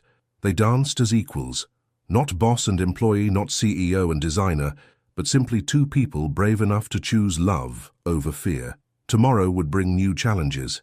There would be gossip to face, boundaries to establish, details to work out. The foundation they dreamed of building would take time and effort. Their relationship would need care and nurturing. But tonight, in this space that represented both ending and beginning, they simply held each other and danced. Because sometimes the most beautiful stories aren't about perfect moments or fairy tale endings. Sometimes they're about the courage to be imperfectly, wonderfully real. Sometimes they're about two people who were broken in different ways, finding that their jagged edges fit together perfectly. And sometimes, just sometimes, they're about what happens after the masks come off, when we're brave enough to let ourselves be seen, be known, be loved, not for who we pretend to be, but for who we truly are. 1 year later, the annual Charlotte Architectural Design Awards were in full swing. The city's historic Belmont Hotel transformed into a glittering celebration of innovation and creativity. In the grand ballroom, beneath crystal chandeliers that cast dancing lights across the crowd, Naomi stood at the podium, her midnight blue gown shimmering as she addressed the audience. The Bennett Velez Foundation's first year has exceeded all our expectations, she said, her voice strong and clear. Together with Riverside Development and Velez Architecture, we've completed renovations on 5 community health centers, bringing modern healing spaces to communities that needed them most. From his seat at the front table, Mason watched her with undisguised pride. The past year had changed them both. Naomi's natural confidence had blossomed as her reputation in the industry grew. Her healthcare designs were now sought after across the country, and the foundation they'd built together was garnering national attention. Mason himself had found a new purpose. Stepping back from corporate leadership had freed him to focus on what really mattered, using his resources and connections to make a difference. Working alongside Naomi, he'd rediscovered the passion for design that had first drawn him to architecture. But tonight isn't about numbers or achievements, Naomi continued, her eyes finding Mason's in the crowd. It's about moments. Like the elderly woman who told us our redesigned waiting room was the first place she'd felt truly comfortable in years, or the child who said our pediatric clinic didn't feel scary anymore because we'd painted constellations on the ceiling. She touched the delicate ring on her left hand, a unique piece they'd designed together, featuring a small mask charm nested among the diamonds, not as a reminder of hiding, but of the night they'd first been brave enough to be real with each other. Someone very wise once told me that every space tells a story, Naomi said softly. Tonight I want to share a new story we're writing. The lights dimmed, and behind her, a projection appeared, renderings of their most ambitious project yet. A comprehensive medical center in Charlotte's most underserved neighborhood, featuring design elements from all their successful projects combined with innovative new concepts. The Clara Velez Memorial Medical Center, Naomi announced, her voice gentle as she revealed the name for the first time. In his seat, Mason's eyes filled with tears, but he was smiling. A place where healing spaces meet cutting-edge care, where design serves humanity, and where every detail is crafted with love. The audience erupted in applause, but Naomi wasn't finished. And speaking of love, her hand drifted to her stomach, where the smallest bump was just beginning to show beneath her gown. Mason and I are thrilled to announce that in about 6 months, we'll be welcoming our own little designer. The room exploded with cheers and congratulations. Mason was on his feet instantly, crossing to the podium to kiss his wife, as camera flashes captured the moment. But for them, the world had narrowed to just this. His hands cradling her face, her fingers gripping his lapels, their foreheads pressed together in their own private celebration. Later that night, they stood on their back porch, Mason's suit jacket draped over Naomi's shoulders, as they watched fireflies dance in their garden. The old Victorian house had evolved with them, each room now reflecting both their styles, their shared vision, their combined dreams. "Happy?" Mason asked, his hand resting protectively over her growing bump. Naomi leaned back against his chest. "Clara's project starts construction next month. The foundation's expanding to 3 new states, and this little one," she covered his hand with hers, "it feels like everything's falling into place. You know what this reminds me of?" "What?" "That first night you came here for dinner, when you asked me to tell you about Clara." He pressed a kiss to her temple. "I never imagined then that you'd help me honor her memory in such a beautiful way. She's part of our story," Naomi said simply. "Just like the masks that brought us together, like the clinic where we fell in love, like every step that led us here." Mason turned her in his arms, studying her face in the soft porch light. "Sometimes I still can't believe you're real, that we're real." "Oh?" Naomi's eyes sparkled with mischief. "Should we put on masks again just to be sure?" He laughed, that full, warm laugh that had become so much more frequent this past year. "No more masks, just us." "Just us," she agreed, rising on tiptoe to kiss him, being brave enough to love. Above them, the stars twinkled like the chandeliers from that first magical night, but now they didn't need masks or pretense or carefully maintained distances. Now they had something better: truth, trust, and the beautiful reality of a love that had survived every test. A love that would soon have tiny footsteps echoing through their renovated halls, adding new chapters to their story, filling their carefully designed spaces with even more life and joy. Because sometimes the most beautiful designs aren't the ones we plan, but the ones that evolve naturally from 2 hearts brave enough to build something real together, something that lasts. The end. Based on the emotional story of Naomi and Mason, here's an impactful question. If you were in Naomi's shoes, would you have the courage to let go of a promising career and give up everything for love? Or would you have chosen the safe path by accepting the transfer to Seattle? Sometimes the most difficult choices are precisely those that can completely change the course of our lives, just as Naomi's did when she decided to follow her heart, even though she faced all the consequences. Have you ever had to choose between following your reason or your heart? What decision did you make and how did it impact your life? Your participation in the channel is very important. Please leave your opinion in the comments. Thank you so much for watching until the end. If you enjoyed this story, don't forget to subscribe to the channel, leave a like, and comment your thoughts. Your participation is very important to us. See you next time. 26-year-old virgin entered the wrong room, slept with her boss, got pregnant, and now he... Before we explore all the details of this incredible story, tell us where you're following us from and the time. Subscribe to the channel so you don't miss a thing, and let's embark on this journey together. The Atlanta skyline glowed against the darkening February sky as Alexia Monroe rushed through the revolving doors of the Hilton downtown, her wheeled suitcase catching on the metal trim. Her chocolate-brown curls, usually contained in a neat, low bun, had started to escape after 15 hours of travel delays and corporate presentations. She pressed her fingers against her temples, fighting the headache that had been building since her connecting flight from Chicago. "Just need to get to my room," she whispered to herself, fishing out the key card from her blazer pocket. The lobby's elegant lighting seemed too bright, every click of her sensible heels against the marble floor echoing in her exhausted mind. Room 1542. The numbers blurred slightly as she blinked at the card. The elevator ride felt endless. Alexia leaned against the mirrored wall, studying her reflection. Her camel-colored pencil skirt and cream blouse still looked presentable, but her eyes told a different story.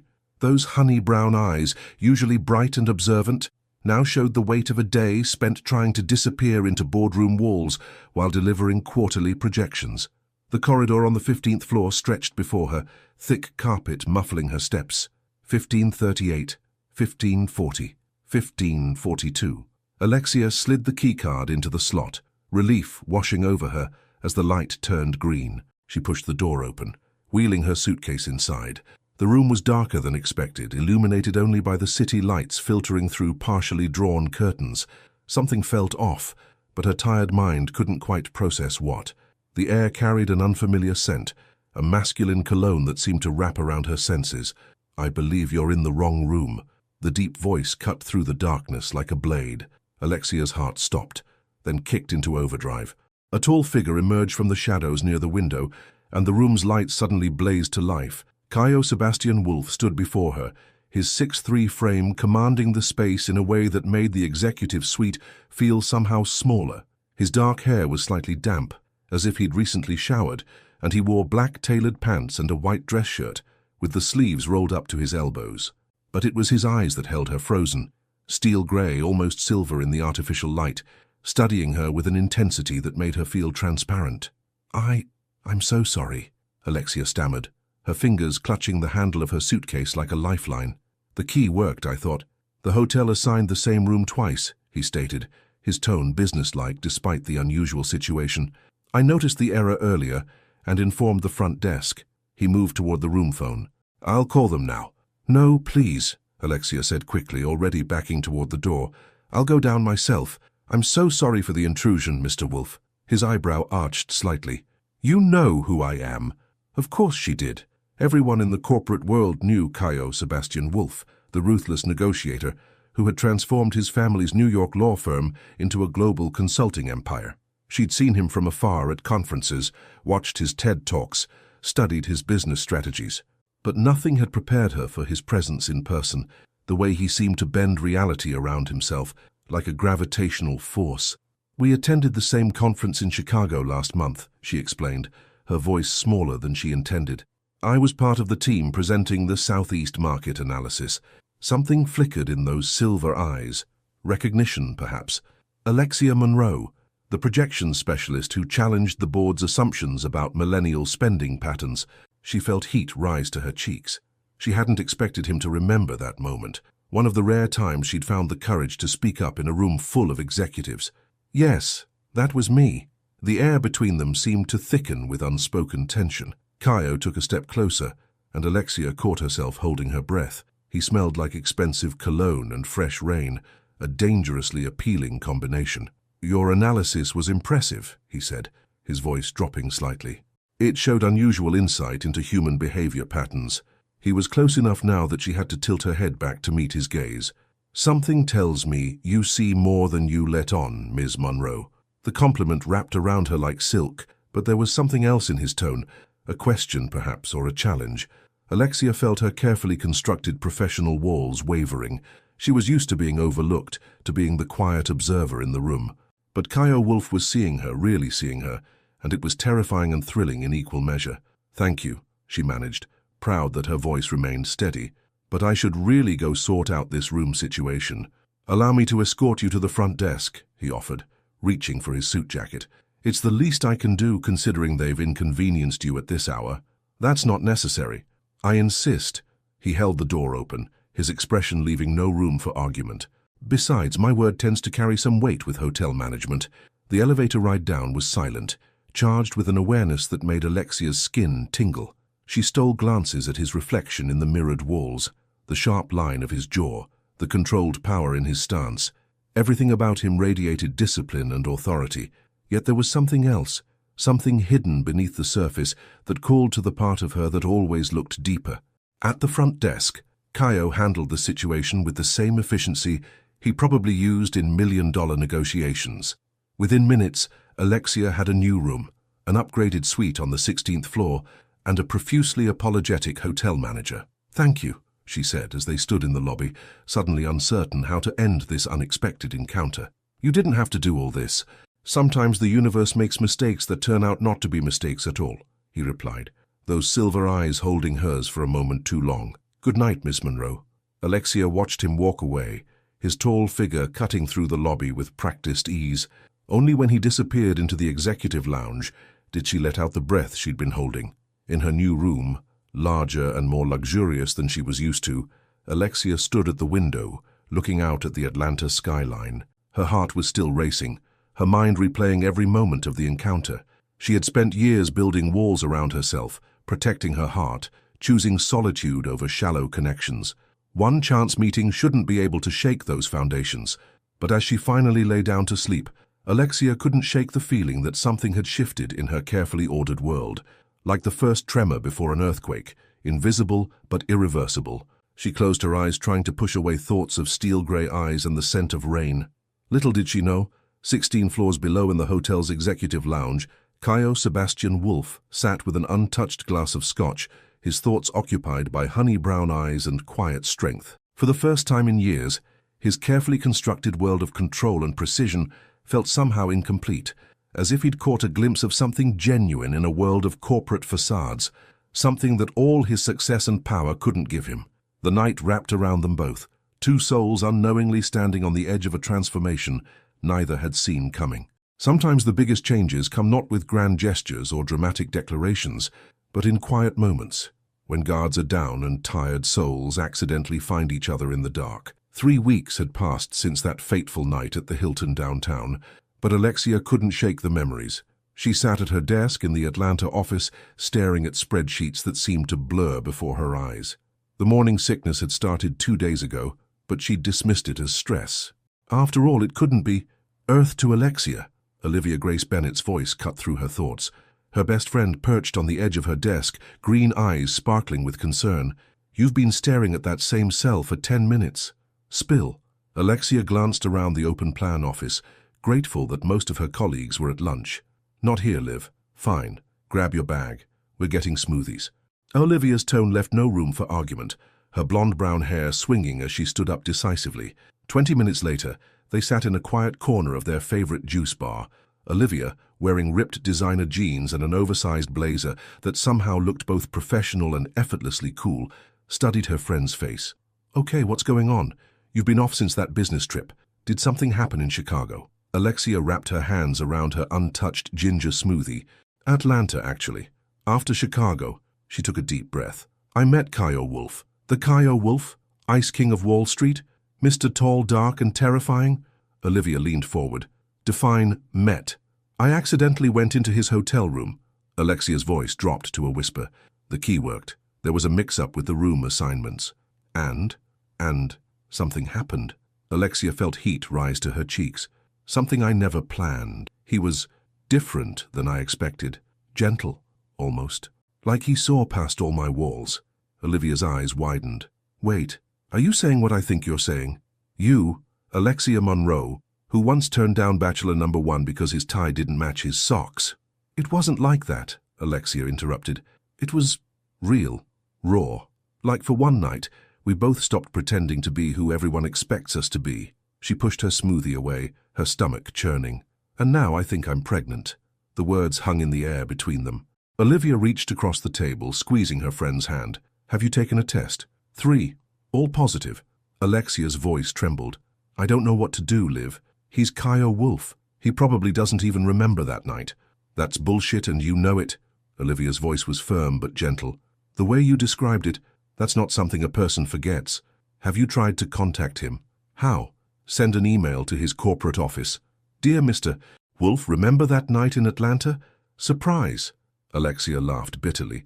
"He lives in a different world, Liv. A world of power lunches and billion-dollar deals. You're just the brilliant analyst who's been running circles around your department for the past 3 years." Olivia cut in. "The woman who single-handedly restructured the Southeast market strategy. Don't you dare minimize yourself." Before Alexia could respond, her phone buzzed. She glanced at it, and the blood drained from her face. "What?" Olivia asked. "There's an all-hands meeting this afternoon. The New York executive team is flying in for a major announcement." Alexia's hands shook slightly. "Including Caio Wolf." The office was buzzing with nervous energy when they returned. Alexia sat through 2 hours of mind-numbing presentations, barely registering the words. And then he walked in. Caio commanded the room without effort, his dark suit impeccably tailored, his presence making the large conference room feel somehow smaller. His silver-grey eyes swept the crowd, and for a fraction of a second they locked with hers. Something flickered in their depths. Recognition, surprise, something more. "The merger will be finalized by the end of the quarter," he was saying. his deep voice carrying to every corner. "I'll be personally overseeing the transition from the Atlanta office over the next few months."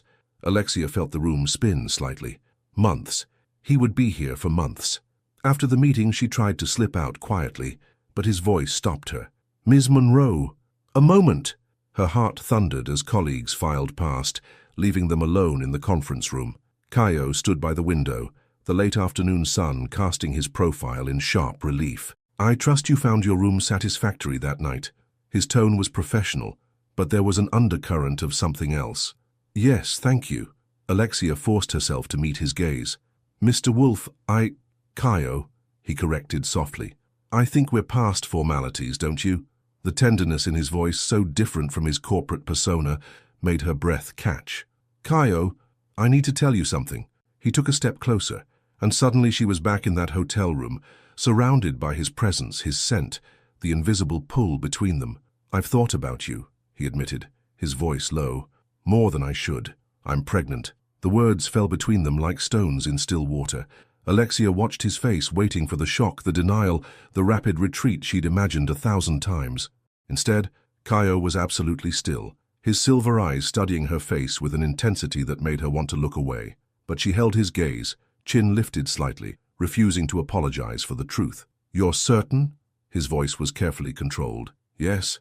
He moved to the conference room door and locked it, then returned to stand before her.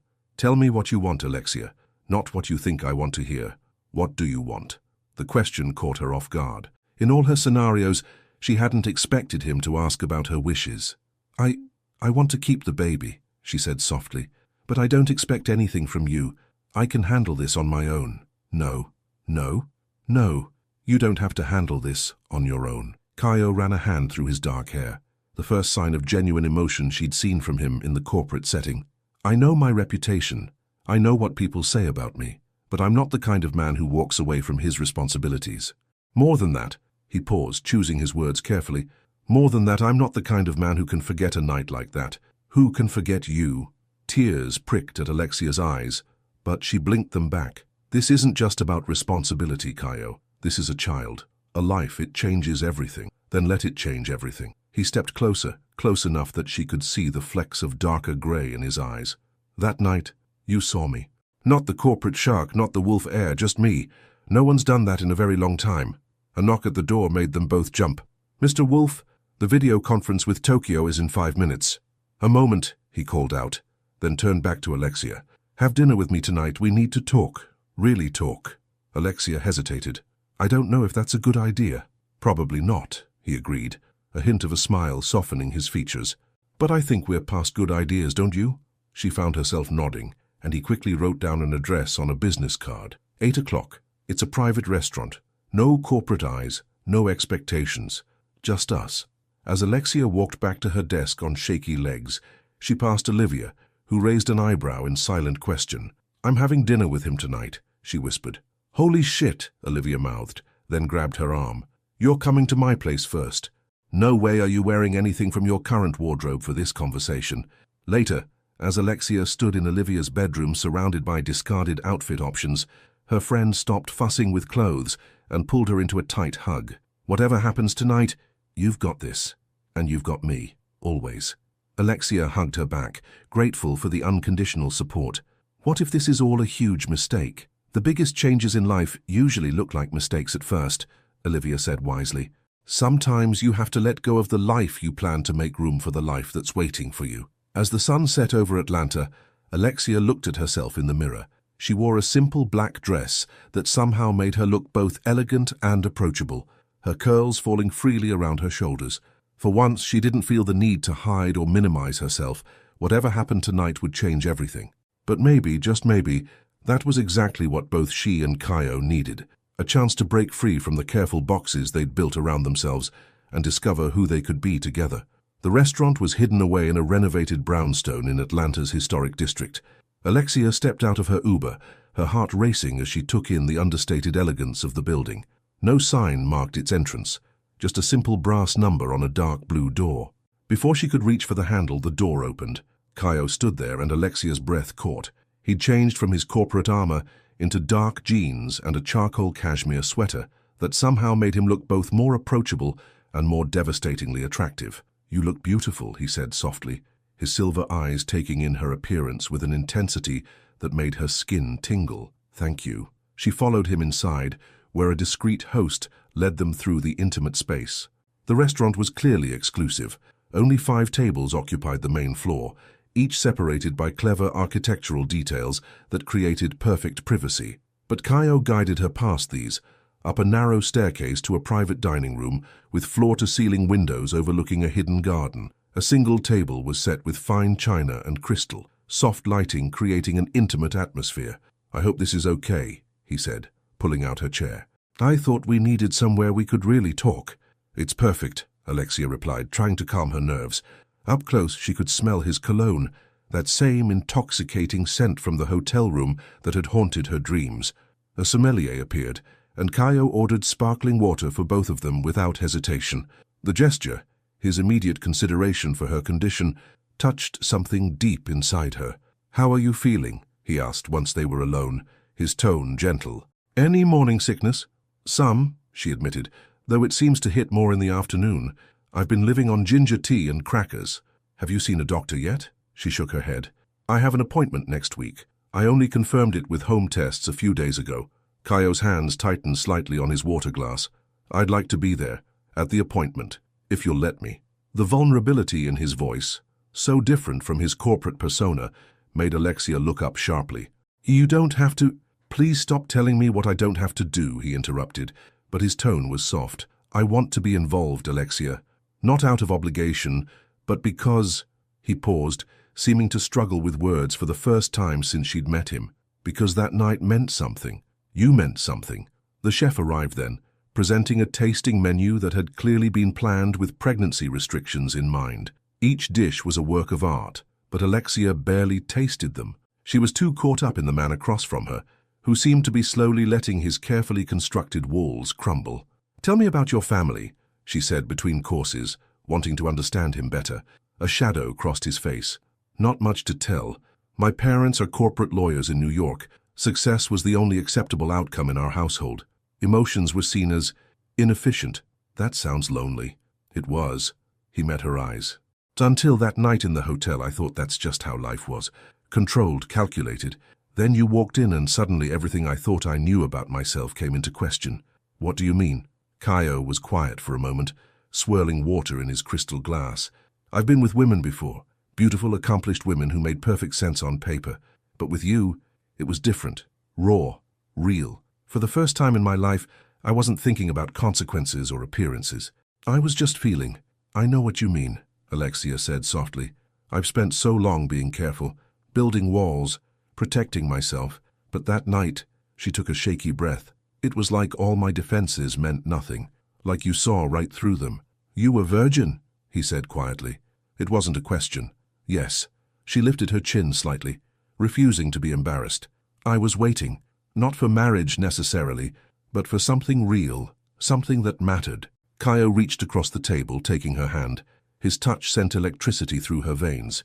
"It mattered, Alexia, more than I think either of us realized at the time." The dessert arrived, a delicate chocolate creation that the chef described in detail, but Alexia barely heard him. She was too focused on Kaio's thumb drawing small circles on her palm, each touch sending shivers up her arm. "I need you to understand something," Kaio said, once they were alone again. "I'm not good at this, at emotions, at vulnerability. I've never had to be, but I want to try. For you, for our child." "Our child." The words hung in the air between them, heavy with meaning. "I'm scared," Alexia admitted, her voice barely above a whisper. "Not just of the pregnancy, but of everything. My career, my independence, my heart." "I would never ask you to give up your career," Kaio said firmly. "You're brilliant at what you do. I've read your market analyses. They're innovative, insightful. That's part of what drew me to you that night. The way your mind works, the way you see patterns others miss. But the company will adapt. I'm not just on the board. I'm the majority shareholder. If anyone has an issue with our situation, they can take it up with me." "That's exactly what I'm afraid of," Alexia said, pulling her hand back. "I don't want to be seen as someone who slept her way to protection. I've worked too hard to build my reputation." Kaio's expression softened. "Then we do this your way. We keep things private for now. I'll make sure the merger transition team has no direct overlap with your department. You keep doing your job exactly as you have been. And us, what are we? We're—" he paused, choosing his words carefully. "We're two people who shared something profound, who are about to share something even more profound. I don't want to put labels on this, Alexia. I want to get to know you, really know you. Not just as the mother of my child, but as the woman who made me feel something I thought I'd buried decades ago." Tears pricked at Alexia's eyes. Damn pregnancy hormones. "And what was that?" "Hope," he said simply. "Hope that maybe there's more to life than boardrooms and balance sheets, that maybe real connection isn't a weakness after all." A soft breeze drifted in through the partially open window, carrying the scent of jasmine from the garden below. In that moment, looking into Caio's silver eyes, Alexia felt something shift inside her. The walls she'd built so carefully began to crack, letting in something warm and dangerous and thrilling. "I have conditions," she said, straightening her spine. A smile tugged at the corner of his mouth. "I would expect nothing less from you, Ms. Monroe." "Name them." "First, we take this slow. The pregnancy doesn't mean we have to rush everything else." He nodded. "Agreed. Second, I keep my apartment, my independence, no matter what happens between us." "Of course." "And third," she took a deep breath, "you have to be real with me. Always. No corporate masks, no power plays, just you." Caio was quiet for a long moment, his silver eyes intense. "That last one, it won't be easy for me. Being vulnerable doesn't come naturally. I know. It's not easy for me either." Alexia reached across the table, taking his hand this time. "But I think that's what makes this worth trying. We both understand the cost of letting those walls down." He interlaced his fingers with hers, and the simple gesture felt more intimate than any kiss. "Then we learned together, day by day." As they left the restaurant later that night, the Atlanta streets quiet and star-filled, Caio helped her into a waiting car. But before he closed the door, he hesitated. "Alexia." "Yes?" "Thank you. For giving me a chance to be more than what everyone expects me to be." She smiled, feeling lighter than she had in weeks. "Thank you for seeing me, really seeing me, when I was trying so hard to be invisible." The car pulled away, leaving Caio standing in the soft streetlight. In her rearview mirror, Alexia watched his tall figure grow smaller, but she could still feel the warmth of his hand in hers, the echo of his words in her heart. Neither of them had said the word love. It was too soon, too fragile for such declarations. But as Alexia placed a hand on her still flat stomach, she felt a certainty she couldn't explain. Whatever was growing between them, both literally and figuratively, had the potential to be something extraordinary. All they had to do was be brave enough to let it happen. The morning light filtered through the windows of Atlanta Women's Health Center as Alexia sat in the waiting room, her fingers nervously smoothing non-existent wrinkles from her navy dress. The door chimed, and her heart skipped as Caio walked in, somehow managing to make even this ordinary medical office feel like an executive boardroom in his perfectly tailored gray suit. Several heads turned, but he had eyes only for her. "Am I late?" he asked softly, taking the seat beside her. "No, right on time." She couldn't help but notice how he angled his body toward her, creating an intimate bubble in the public space. "You didn't have to leave your morning meetings." "Stop," he said gently. "There's nowhere else I need to be right now." Before she could respond, a nurse called her name. As they followed her down the corridor, Caio's hand found the small of Alexia's back, a gesture so natural, yet so profound, it made her breath catch. The examination room was standard-issue medical, all cool whites and sterile equipment, but somehow Caio's presence made it feel different. He stood slightly apart as the nurse took Alexia's vitals, but his silver eyes never left her face. Dr. Lauren Miller entered with a warm smile, her salt-and-pepper hair pulled back in a neat bun. "Alexia Monroe?" She glanced between them, professional enough not to react to Caio's obvious corporate status. "And you must be the father?" "Caio Wolf," he said simply, moving closer to Alexia's side. The next 30 minutes were a blur of questions, examinations, and explanations. But what Alexia would remember most clearly was Caio's face when the doctor turned on the ultrasound machine and a rapid whooshing filled the room. "That's your baby's heartbeat," Dr. Miller said, moving the wand slightly. "Strong and steady, right where we want it to be at 8 weeks."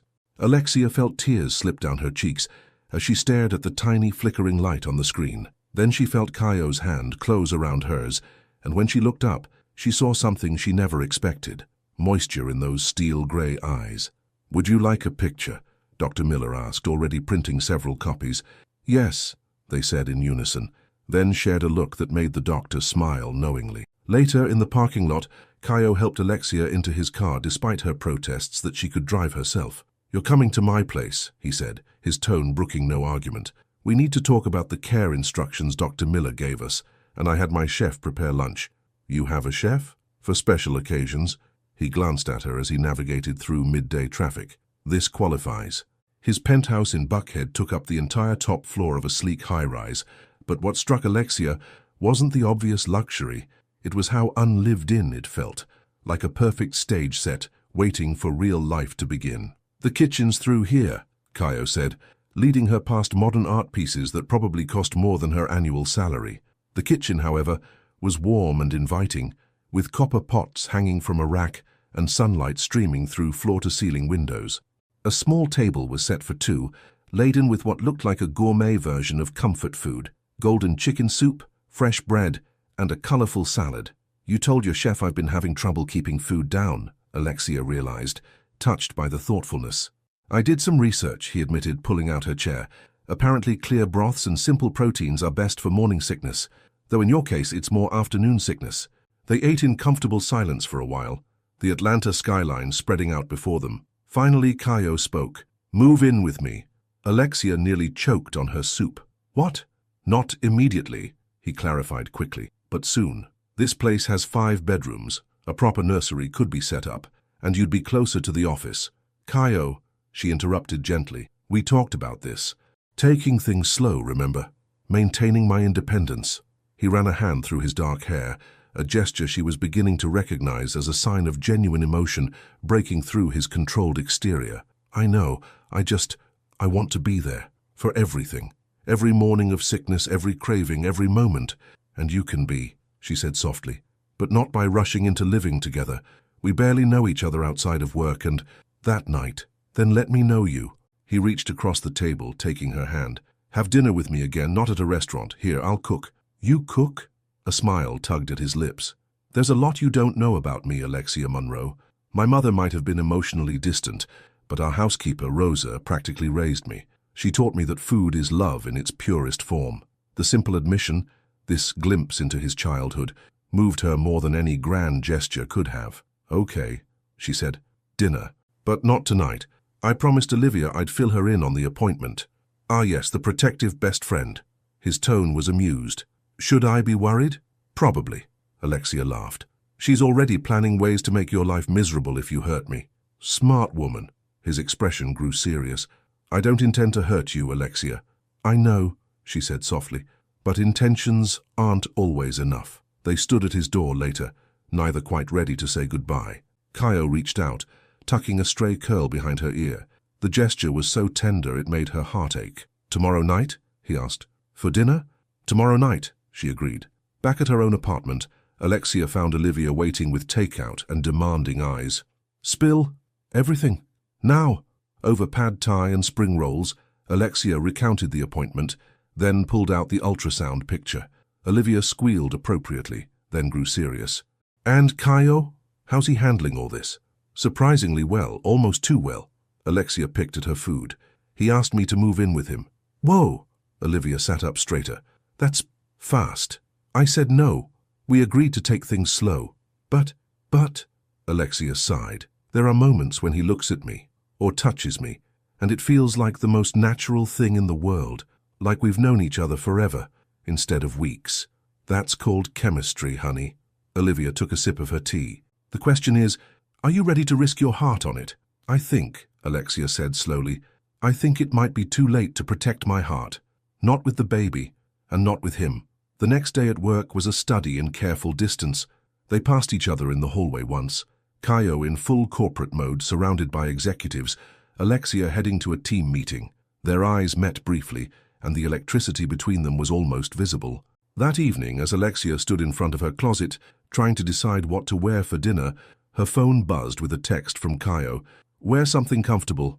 No corporate armor tonight. Just us." The message made her smile. She chose a soft sweater dress in deep purple, leaving her curls free around her shoulders. When she arrived at his penthouse, the scent of garlic and herbs filled the air, and Kaio greeted her in jeans and a black Henley, barefoot on the hardwood floors. The sight of him so casual, so unguarded, did something to her insides that had nothing to do with pregnancy hormones. "Hi," she said softly. "Hi," he replied, drawing her inside. "Welcome to cooking lesson number 1. I'm cooking. We're cooking. Together." He led her to the kitchen where ingredients were laid out like artwork. Rosa always said that cooking together is the best way to learn someone's rhythm. As they chopped and stirred and tasted, moving around each other in the large kitchen, Alexia understood what he meant. It was like a dance, this give and take, this learning of each other's spaces and movements. When Kaio reached around her to adjust the heat on a pan, his chest pressing against her back, she felt the now familiar spark between them ignite. But this time, instead of pulling away, she leaned into it slightly. His breath caught, and his free hand settled on her hip.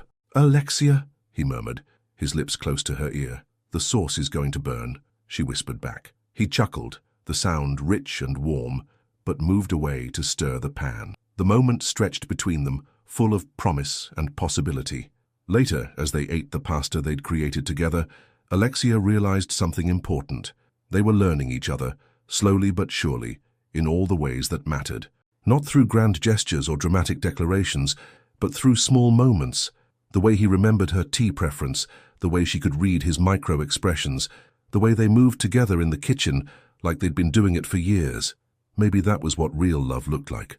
Not a sudden explosion, but a careful building of trust and understanding, brick by brick, moment by moment. 3 weeks had passed since their first cooking lesson, and Alexia found herself settling into a new rhythm with Kaio. Their private moments were filled with quiet intimacy, dinners at his penthouse, weekend brunches, long conversations about everything and nothing.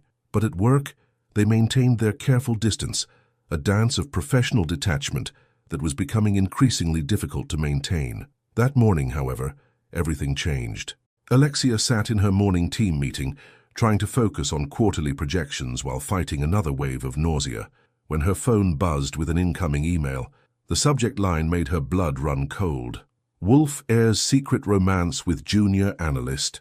Her hands trembling, she opened the email to find a link to a gossip blog.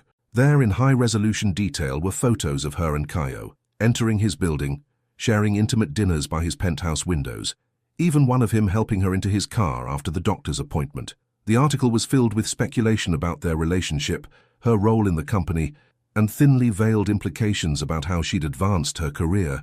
"Alexia," her manager's voice cut through her panic. "Are you okay? You look pale." "I'm fine," she managed, but her voice sounded distant to her own ears. "Just need some air." She barely made it to the bathroom before emptying her stomach. As she sat on the cool tile floor, her phone buzzed again, this time with a text from Olivia. "My office now, back entrance." Somehow she made it to Olivia's corner office in the marketing department without being seen. Her friend was waiting with ginger tea and a fierce expression. "Have you seen it?" Alexia asked, collapsing onto Olivia's couch. "Yes, PR is already in damage control mode." Olivia sat beside her, wrapping an arm around her shoulders. "But honey, that's not what I'm worried about. How are you?" "I'm..." Alexia's voice broke. Everything was just starting to feel real. Good. And now, a knock at the door made them both jump. But it was only Kaio's executive assistant, Madison. "Ms. Monroe? Mr. Wolf needs to see you immediately in the executive conference room." Madison's expression was sympathetic. "There's a private elevator access to avoid the main office areas." The executive floor was eerily quiet when Alexia arrived. Through the glass walls of the conference room, she could see Kaio standing with several men in expensive suits. Members of the board, she realized, with a sinking feeling. Kaio's face was a mask of corporate control, but his eyes softened slightly when he saw her. "Alexia, please come in." The board members studied her with varying degrees of judgment and curiosity. William Harrison, the eldest board member, spoke first. "Ms. Monroe, I trust you understand the delicacy of this situation." "With all due respect," Kaio interrupted, his voice carrying that quiet authority that could silence a room, "this meeting isn't about judgment. It's about strategy." "Strategy?" Harrison's eyebrows rose. "Kaio, you're the face of this company. Your relationship with a junior employee." "My relationship," Kaio cut in, each word precise and sharp, "is not up for discussion.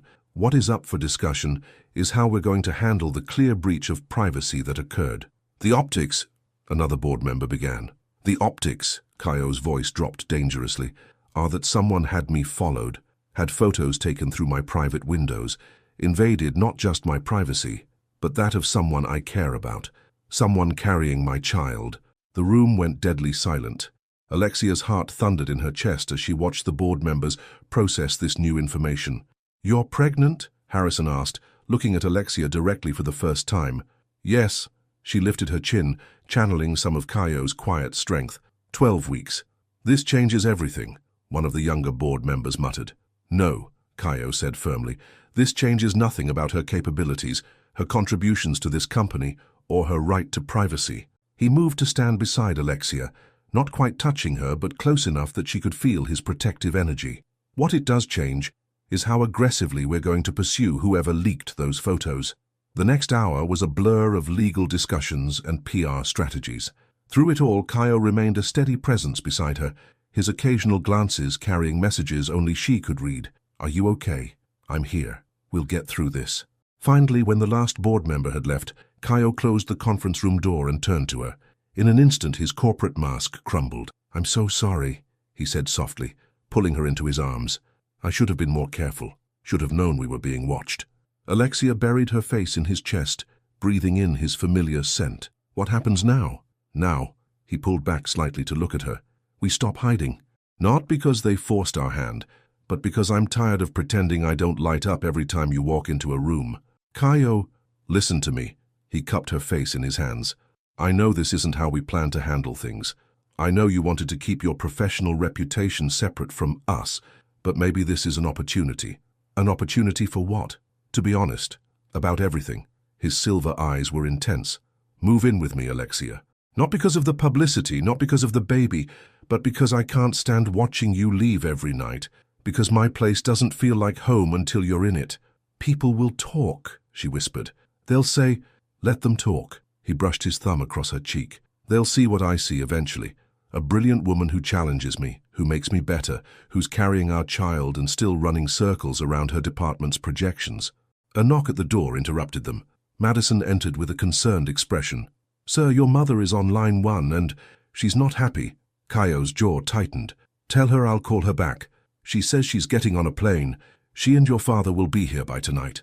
Alexia felt Kaio tense beside her. In all their conversations about family, he'd never gone into detail about his relationship with his parents, but his reaction now told her everything she needed to know. "Book them a hotel," he said firmly. "Not my penthouse." After Madison left, Alexia touched his arm gently. "Do you want me to be there when they arrive?" "No," he said quickly, then softened. "Not yet. Let me handle them first. They're complicated." "You mean they won't approve?" "Their approval stopped mattering to me a long time ago." He pulled her close again. "But I won't let them upset you. Not in your condition." "I'm pregnant, not fragile," she reminded him, but smiled at his protectiveness. "I know you're the strongest person I know." He pressed a kiss to her forehead. "Go home. Pack what you need for tonight. Stay with me. Kaio, just for tonight," he added quickly. "We can figure out the rest later. But after today, I need you close." Looking into his eyes, Alexia saw what he wasn't saying. His fear of losing her, his need to protect her, his growing feelings that neither of them had put into words yet. "Okay," she said softly. "Tonight. Later." As she packed an overnight bag in her apartment, Olivia perched on her bed offering commentary. "You know this changes everything, right?" "Everything was already changing," Alexia replied, folding a sweater. "This just accelerated things." "Are you ready for that? For his world? His family?" Alexia paused, thinking about the look in Kaio's eyes when he defended her to the board. "I'm ready to try. For him. For us." Olivia studied her friend's face, then smiled. "You're in love with him, aren't you?" Alexia touched her slightly rounded stomach. "I think I might be." "Good," Olivia said firmly. "Because that man is definitely in love with you. Has been since that first night, if you ask me." As thunder rolled in the distance, promising an Atlanta summer storm, Alexia looked out her window at the city lights.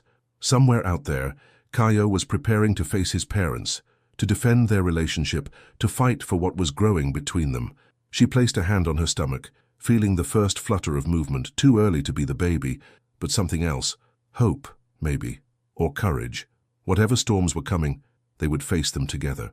Thunder crashed outside the floor-to-ceiling windows of Kaio's penthouse as Alexia curled up on his leather couch, watching Atlanta disappear behind sheets of rain. She'd changed into one of his soft sweaters, the expensive cashmere falling nearly to her knees, making her feel both protected and somehow more vulnerable. The door opened, and Kaio strode in, his hair damp from the rain, his expression stormy.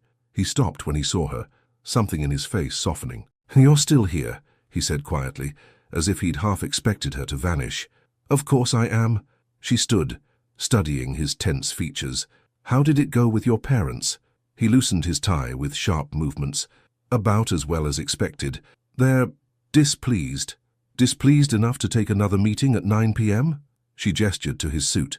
"That wasn't a meeting." His jaw tightened. "That was my mother attempting to arrange a marriage with the daughter of her oldest friend. Apparently the timing is perfect given the current scandal." Alexia felt her heart constrict. "Oh, hey?" He crossed the room in 3 long strides, taking her face in his hands. "Look at me. That's not happening. Ever. Your parents clearly have expectations. Their expectations stopped mattering the moment I met you." His silver eyes were fierce. "Do you want to know what I told them?" She nodded, unable to look away from his intense gaze. "I told them that for the first time in my life, I understand what it means to want something, someone, for reasons that have nothing to do with business or legacy or social standing." His thumbs traced her cheekbones. "I told them that you challenge me, surprise me, make me question everything I thought I knew about myself, that you're brilliant and beautiful and carrying our child, and if they can't accept that, they can stay in New York." Tears spilled down Alexia's cheeks. "Damn pregnancy hormones. What did they say?" "My father stormed out. My mother—" A ghost of a smile touched his lips. "My mother actually looked at me, really looked at me, maybe for the first time since I was a child, and she asked to meet you." "What?" Alexia stepped back, panic rising. "No, Kaio, I can't." "Yes, you can." He caught her hands. "Because you're stronger than you know, because I'll be right there with you, and because—" He took a deep breath. "Because I love you." The words hung in the air between them, raw and real and impossible to take back. Alexia's heart thundered in her chest. "You don't have to say it back," he added quickly. "I know it's fast, and with everything happening—" She silenced him with a kiss, rising on her tiptoes to press her lips to his. He responded immediately, wrapping his arms around her waist and pulling her close, deepening the kiss until they were both breathless. "I love you too," she whispered against his mouth. "I think I have since that night in the hotel, when you looked at me like you could see straight through every wall I'd ever built." He rested his forehead against hers, their breath mingling. "Stay with me tonight?" "I'm already wearing your sweater," she pointed out with a small smile. "I mean stay, not just tonight." His voice was rough with emotion. "Move in with me, Alexia. Let me wake up to you every morning. Let me take care of you and our baby. Let me love you the way you deserve to be loved." Before she could respond, a sharp knock at the door made them both tense. Kaio's expression darkened as he checked his phone. "It's my mother. She's early." He looked at Alexia. "You don't have to do this now." "Yes, I do." She squared her shoulders, though she kept his sweater on like armor. Let her in. Eleanor Wolfe was everything Alexia had imagined, and nothing she expected. Tall and elegant in a designer suit, her silver-streaked dark hair swept into a perfect chignon, she carried herself with the same natural authority as her son. But there was something else in her grey eyes, something almost vulnerable as she looked between Kaio and Alexia. "So," Eleanor said after a long moment, "you're the woman who's made my son forget everything we taught him about suitable matches." "Mother!" Kaio's voice held a warning. "Let me finish, Kaio." Eleanor moved further into the room, her heels clicking on the hardwood floors. "You're the woman who made him stand up to the board today, who made him tell me for the first time in his adult life that his happiness matters more than the family legacy." She stopped in front of Alexia. "You're carrying my grandchild?" "Yes," Alexia said, lifting her chin. "I am. And do you love my son? Not his name, not his position, not his money." "Mother, that's enough." "I love him," Alexia interrupted, her voice steady. "I love the way he makes coffee in the morning. Too strong and with too much sugar. I love how he can silence a room with just his presence, but gets nervous when he has to cook something new.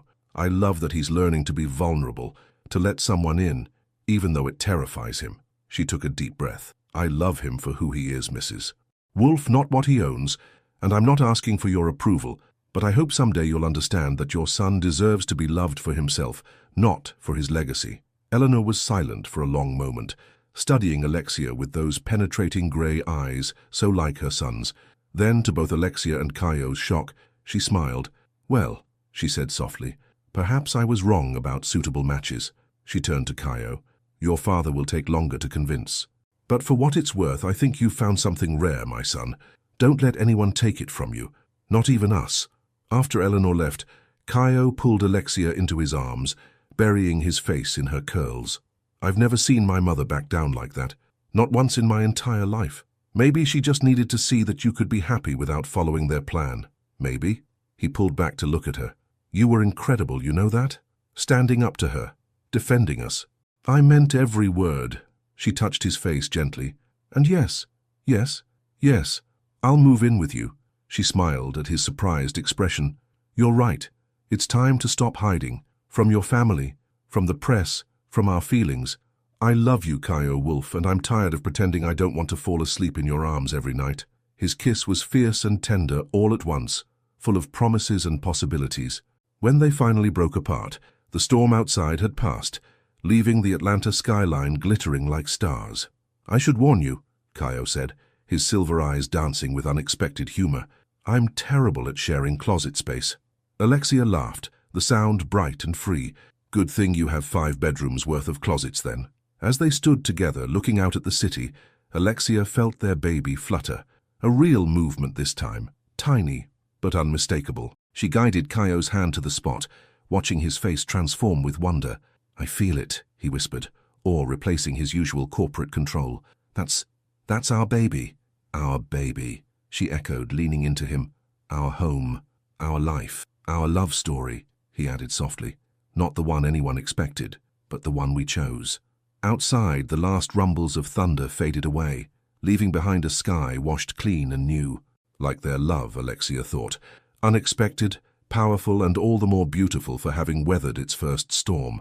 Morning light painted golden streaks across Caio's, their bedroom, as Alexia stood in front of the floor-length mirror, studying her reflection. At 16 weeks pregnant, her bump was becoming unmistakable, straining slightly against the fabric of her cream silk blouse. "You're beautiful," Caio's voice came from the doorway. He was already dressed for the office in a charcoal suit, but his eyes were soft as he watched her. "I'm not sure any of my work clothes will fit much longer," she sighed, smoothing the fabric. "Then we'll get you new ones." He crossed the room, wrapping his arms around her from behind, his hands resting on her growing belly. "Or you could just wear my sweaters forever. I'm quite fond of that look." She laughed, leaning back against his chest. The past month of living together had revealed new sides of Caio. Tender moments like this when his corporate mask fell away completely, showing the man who loved to hold her while they slept, who talked to their baby in the evenings, who seemed to find endless excuses to touch her. But it had also brought new challenges. "The board meeting is today," she reminded him, tension creeping back into her shoulders.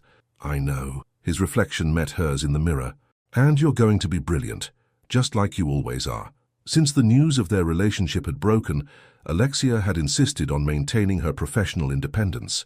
Today would be her first major presentation to the board since moving in with Caio, a comprehensive analysis of market trends that could reshape their entire Southeast strategy. "What if they only see me as your pregnant girlfriend?" The fear that had been gnawing at her finally surfaced.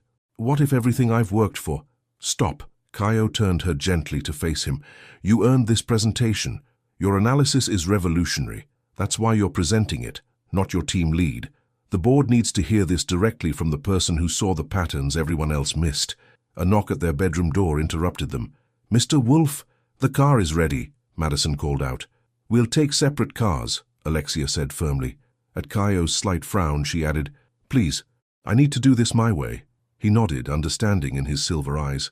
"I love you," he said softly, kissing her forehead. "Show them what you showed me in Chicago, that quiet brilliance that changes everything."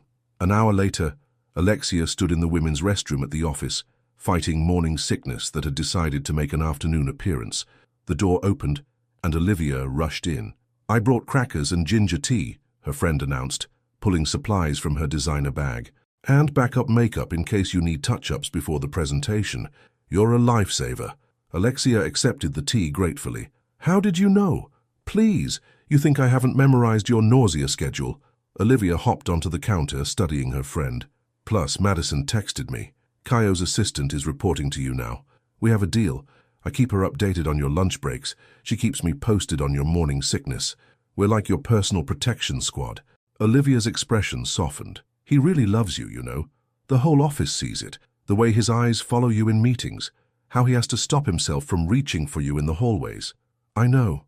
Alexia smiled, remembering how she'd woken up that morning to find Kaio had already prepared her tea and crackers, leaving them on her nightstand with a note, "Conquer them all today, my love." Then, stop worrying about the board seeing you as just his girlfriend.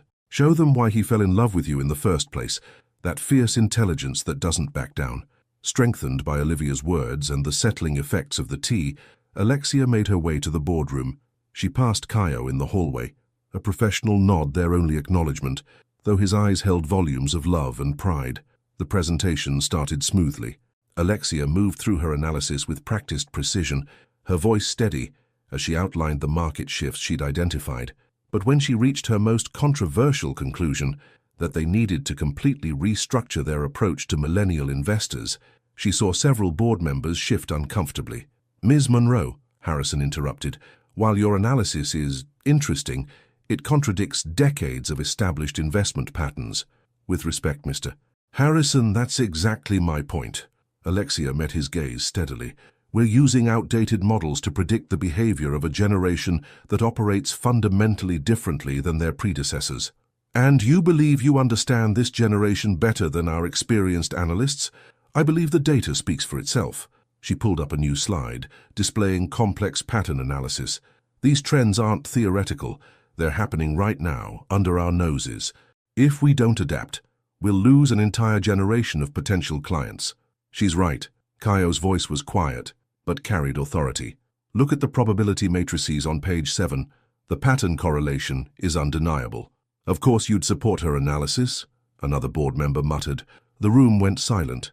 Alexia felt heat rise to her cheeks, but before she could respond, an unexpected voice spoke up. "I've reviewed Ms. Monroe's work extensively," Eleanor Wolfe said from the doorway. Everyone turned, surprised to see Kaio's mother at an Atlanta board meeting. "Her methodology is impeccable, her conclusions backed by solid data. If you're dismissing her analysis because of her personal life, you're doing this company a grave disservice." Eleanor moved into the room, her heels clicking on the hardwood floor. "I flew down specifically to discuss this presentation, because what Ms. Monroe has identified could revolutionize our entire approach to modern investors." She fixed Harrison with a steely gaze. "Unless, of course, you're comfortable watching our millennial client base migrate to more adaptive firms." The next hour was intense but productive. With Eleanor's support, Alexia's recommendations were given serious consideration.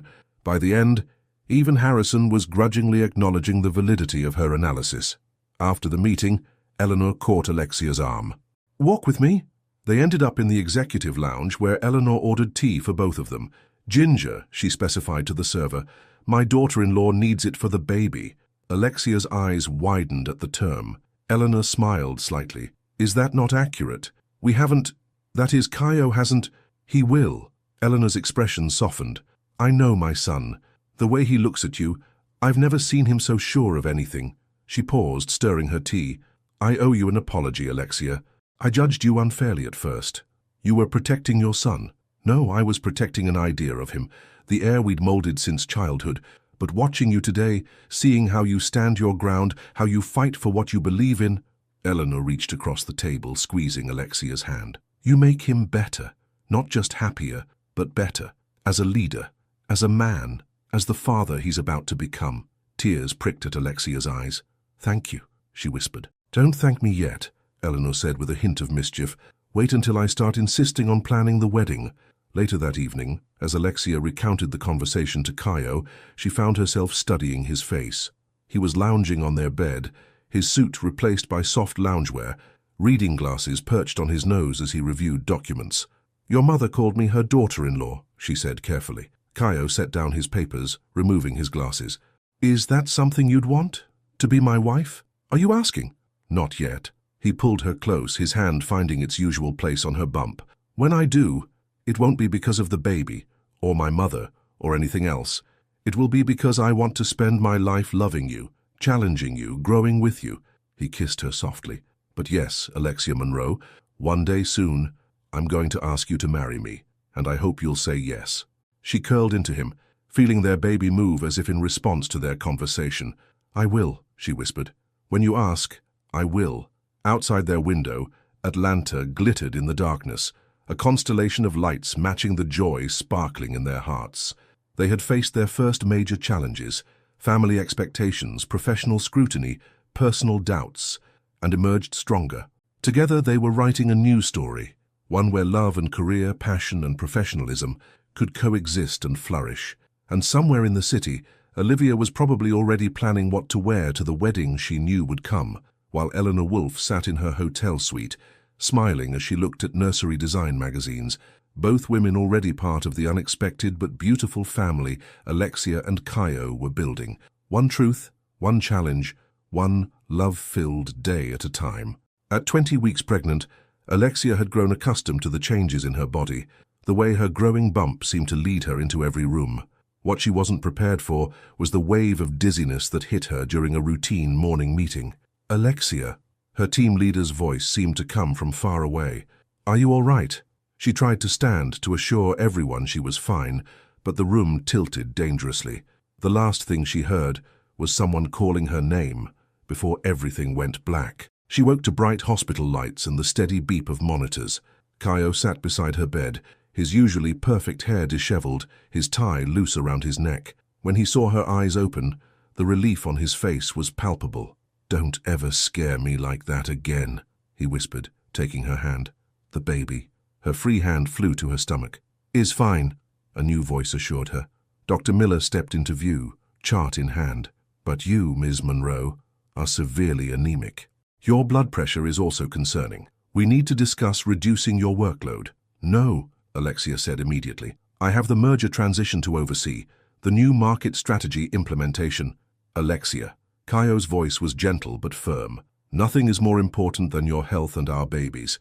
Your partner is right, Dr. Miller added. I'm recommending bed rest for at least 2 weeks, then we'll reassess.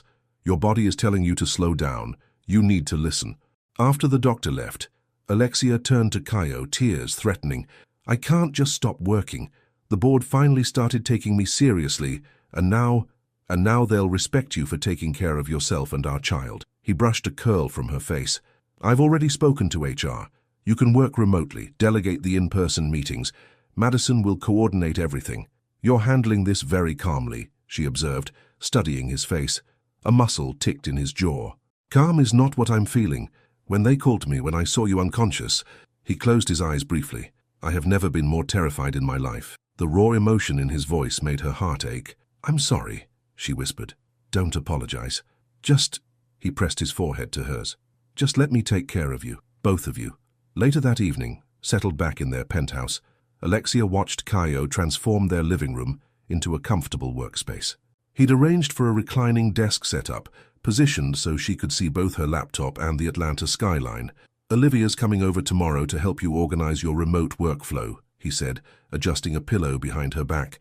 And my mother, well, she's insisting on flying down again. She doesn't have to. Try telling her that. He smiled slightly. She's already ordered every pregnancy pillow on the market and hired a professional chef to prepare nutrient-rich meals.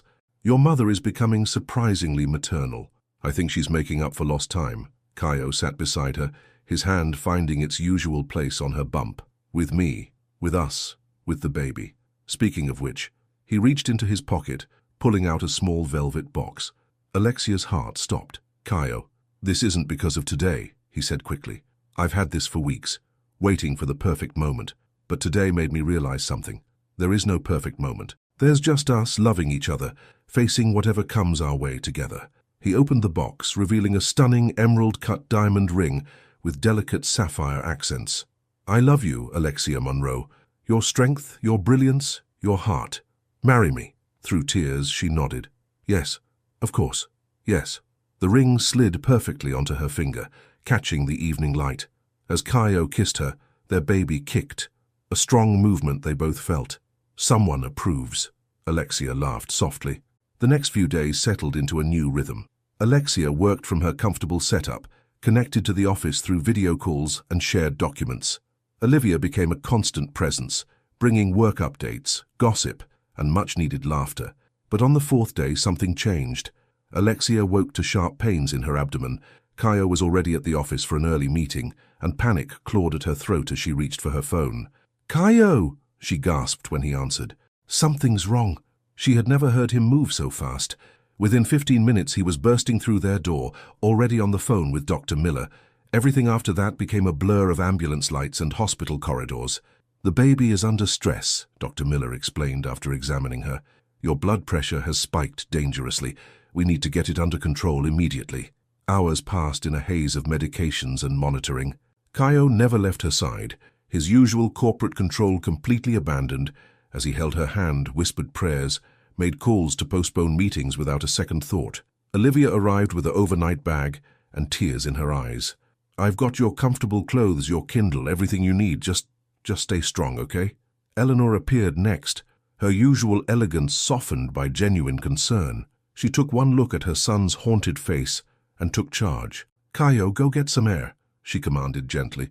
"I'll sit with Alexia." Once they were alone, Eleanor took Alexia's hand. "You know, when I was pregnant with Kaio, I had similar complications." "You did?" "Mm-hmm. I was so focused on proving I could do everything. Be the perfect lawyer, the perfect wife, handle every case and client. My body finally rebelled." She squeezed Alexia's hand. "Want to know what I learned? Please. That sometimes the strongest thing we can do is let others be strong for us." Eleanor's eyes were soft. "My son loves you more than anything in this world. Let him take care of you.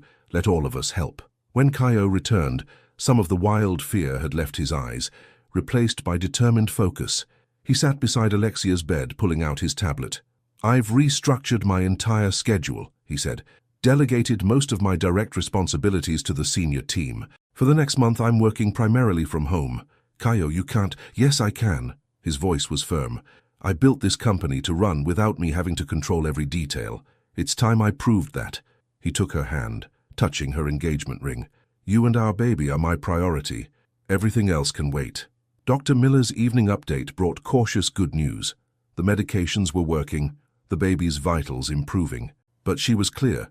Alexia would need to remain in the hospital for at least a week, then face extended bed rest at home. That night, as monitors beeped softly and Atlanta's lights twinkled beyond the hospital windows, Alexia watched Kaio sleeping uncomfortably in the chair beside her bed. His hand hadn't left hers for hours, as if he could keep her safe through sheer force of will. She thought about Eleanor's words, about strength and surrender, about how love sometimes means letting go of control, letting others carry you when you can't walk alone. Their baby moved, gentler now, more settled. Alexia placed her free hand on her bump, sending silent promises. She would learn to rest, to accept help, to let love guide her instead of pride. Tomorrow she would start delegating more work. She would let Eleanor fuss over her, let Olivia distract her with magazines and gossip, let Kaio work from her hospital room despite her protests. Because that's what family does. The family they were building, unexpected and beautiful and stronger than any corporate empire. Outside, a gentle rain began to fall, washing away the day's fears, promising new beginnings. In the quiet hospital room, surrounded by machines and love, Alexia finally understood what real strength meant. Not standing alone, but standing together, holding on through every storm. At 28 weeks pregnant, Alexia sat in what had become her favorite spot in the penthouse, a custom-designed reading nook overlooking Atlanta, surrounded by cushions and flooded with natural light. The past 2 months had taught her the art of stillness, of accepting help, of finding peace in the quiet moments. Kaio had transformed their home office into a serene workspace where she could manage her reduced workload while maintaining the doctor-mandated rest.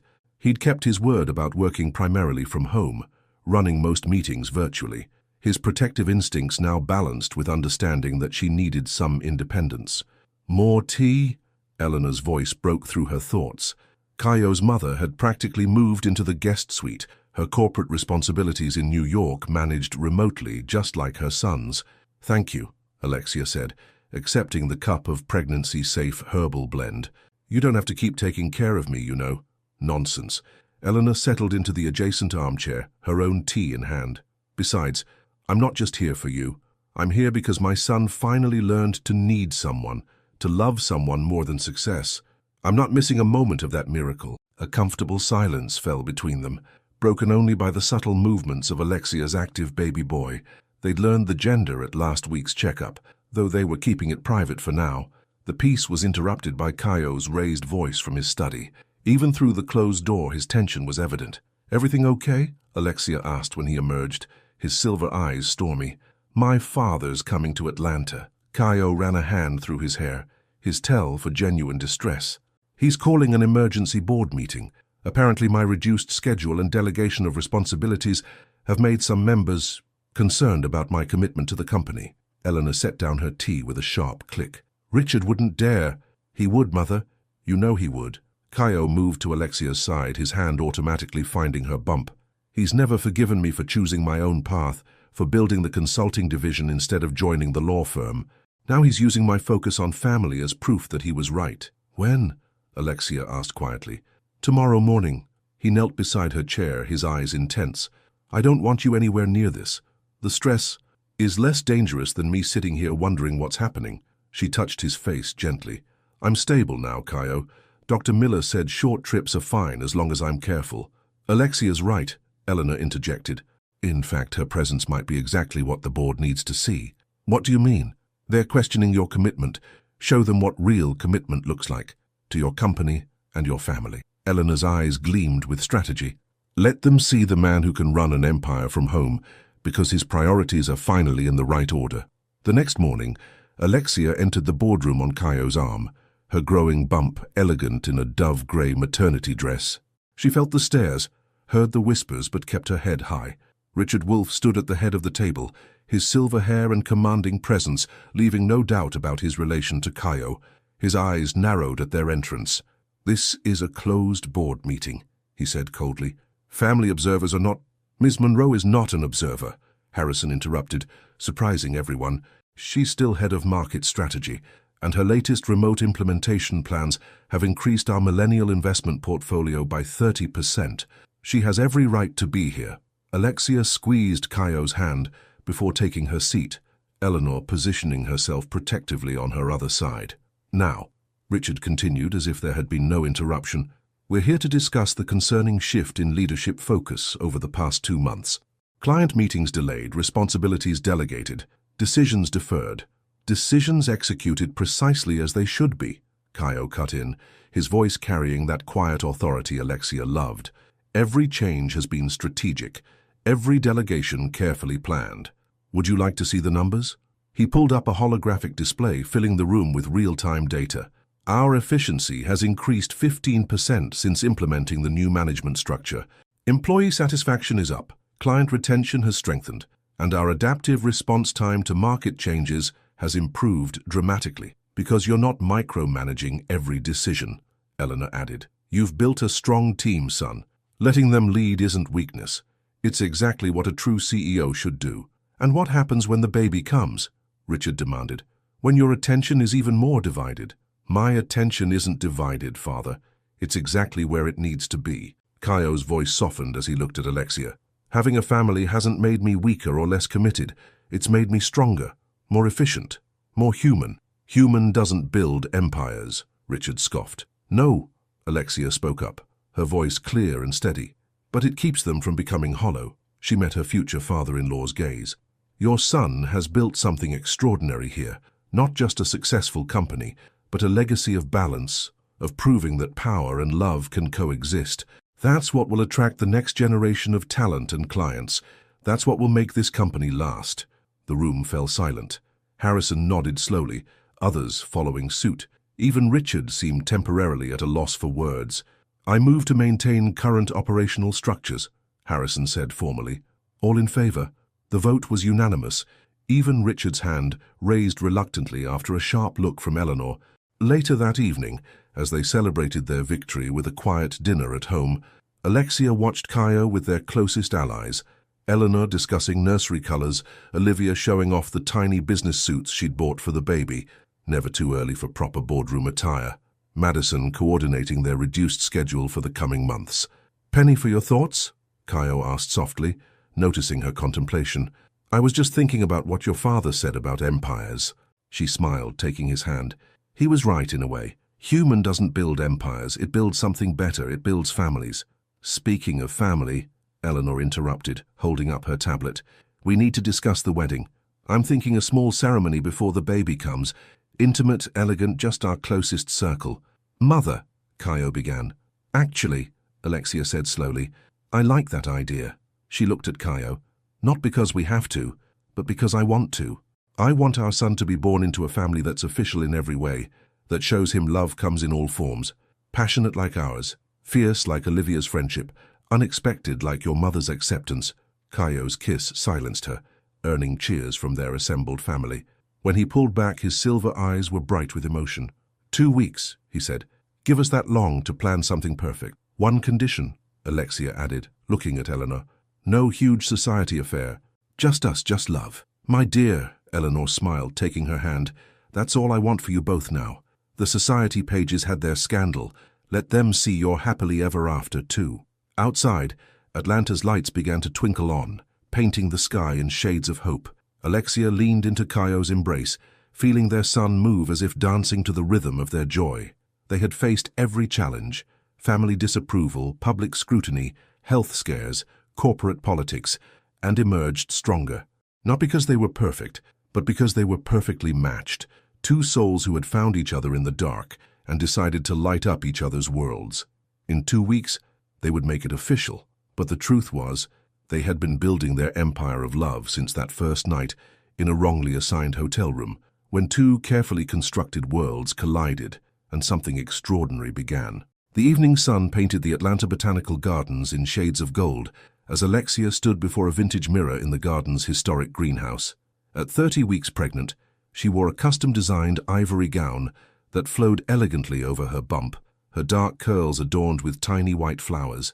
You look absolutely perfect, Olivia declared, adjusting the simple veil. Like some kind of pregnancy goddess. Indeed you do, Eleanor added, her own eyes suspiciously bright. Though we should get you seated soon. No overexerting yourself, even today. The past 2 weeks had been a whirlwind of intimate preparations. True to their wishes, the guest list was small, just their closest family and friends, the people who had supported their unconventional love story from the beginning. 5 minutes, Madison called through the door, ever the efficient coordinator, even on her boss's wedding day. Alexia took a deep breath, one hand resting on her bump where her son was particularly active. He knows something special is happening, she smiled. Of course he does, Olivia grinned. He's got his daddy's perfect timing. A knock at the door revealed a surprise visitor, Richard Wolfe, looking somewhat uncomfortable in his formal attire. May I have a moment with my future daughter-in-law? He asked, uncharacteristically hesitant. Eleanor and Olivia exchanged looks before quietly excusing themselves. Richard stepped into the room, studying Alexia with those familiar silver eyes so like his son's. I owe you an apology, he said finally. Several, actually. Mr. Wolfe, Richard, please. He moved closer, his corporate mask slipping to reveal something more vulnerable. I spent decades building an empire, convinced that power and success were the only legacy worth leaving. Then you walked into my son's life and showed all of us, what real legacy looks like. Tears threatened to ruin Alexia's careful makeup. I just loved him, she said simply. The real him, not the empire. I know. That's what I never understood before. Richard reached into his pocket, pulling out a small box.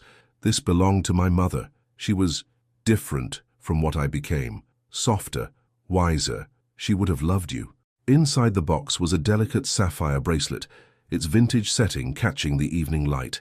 Something blue, Richard said gruffly, and something that welcomes you officially to the Wolfe family, though you've already taught us more about being a family than I managed in 30 years. As he fastened the bracelet around her wrist, Alexia impulsively hugged him. After a startled moment, Richard hugged her back. Take care of him, he whispered. Take care of them both. I will. The garden ceremony was everything they'd wanted. Intimate, elegant, and filled with love. Caio waited beneath an arch of white flowers, his silver eyes lighting up when he saw her.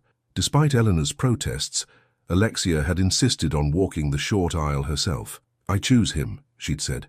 I want every step to be my choice. Their vows were simple, but profound. Caio spoke of fate and wrong hotel rooms, of learning to love beyond ambition. Alexia spoke of walls coming down and strength found in surrender. You saw me, she said softly, when I was trying so hard to be invisible. You loved me, not for what I could be, but for who I already was. You changed everything, he responded, his voice rough with emotion.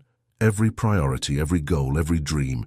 You showed me that real power isn't in controlling life, but in embracing it, mess and miracle alike. As they exchanged rings, their baby kicked strongly enough for both to feel. Laughter rippled through the small gathering. Even Richard smiled. The reception was held in the garden's intimate restaurant, transformed into a magical space with twinkling lights and soft music.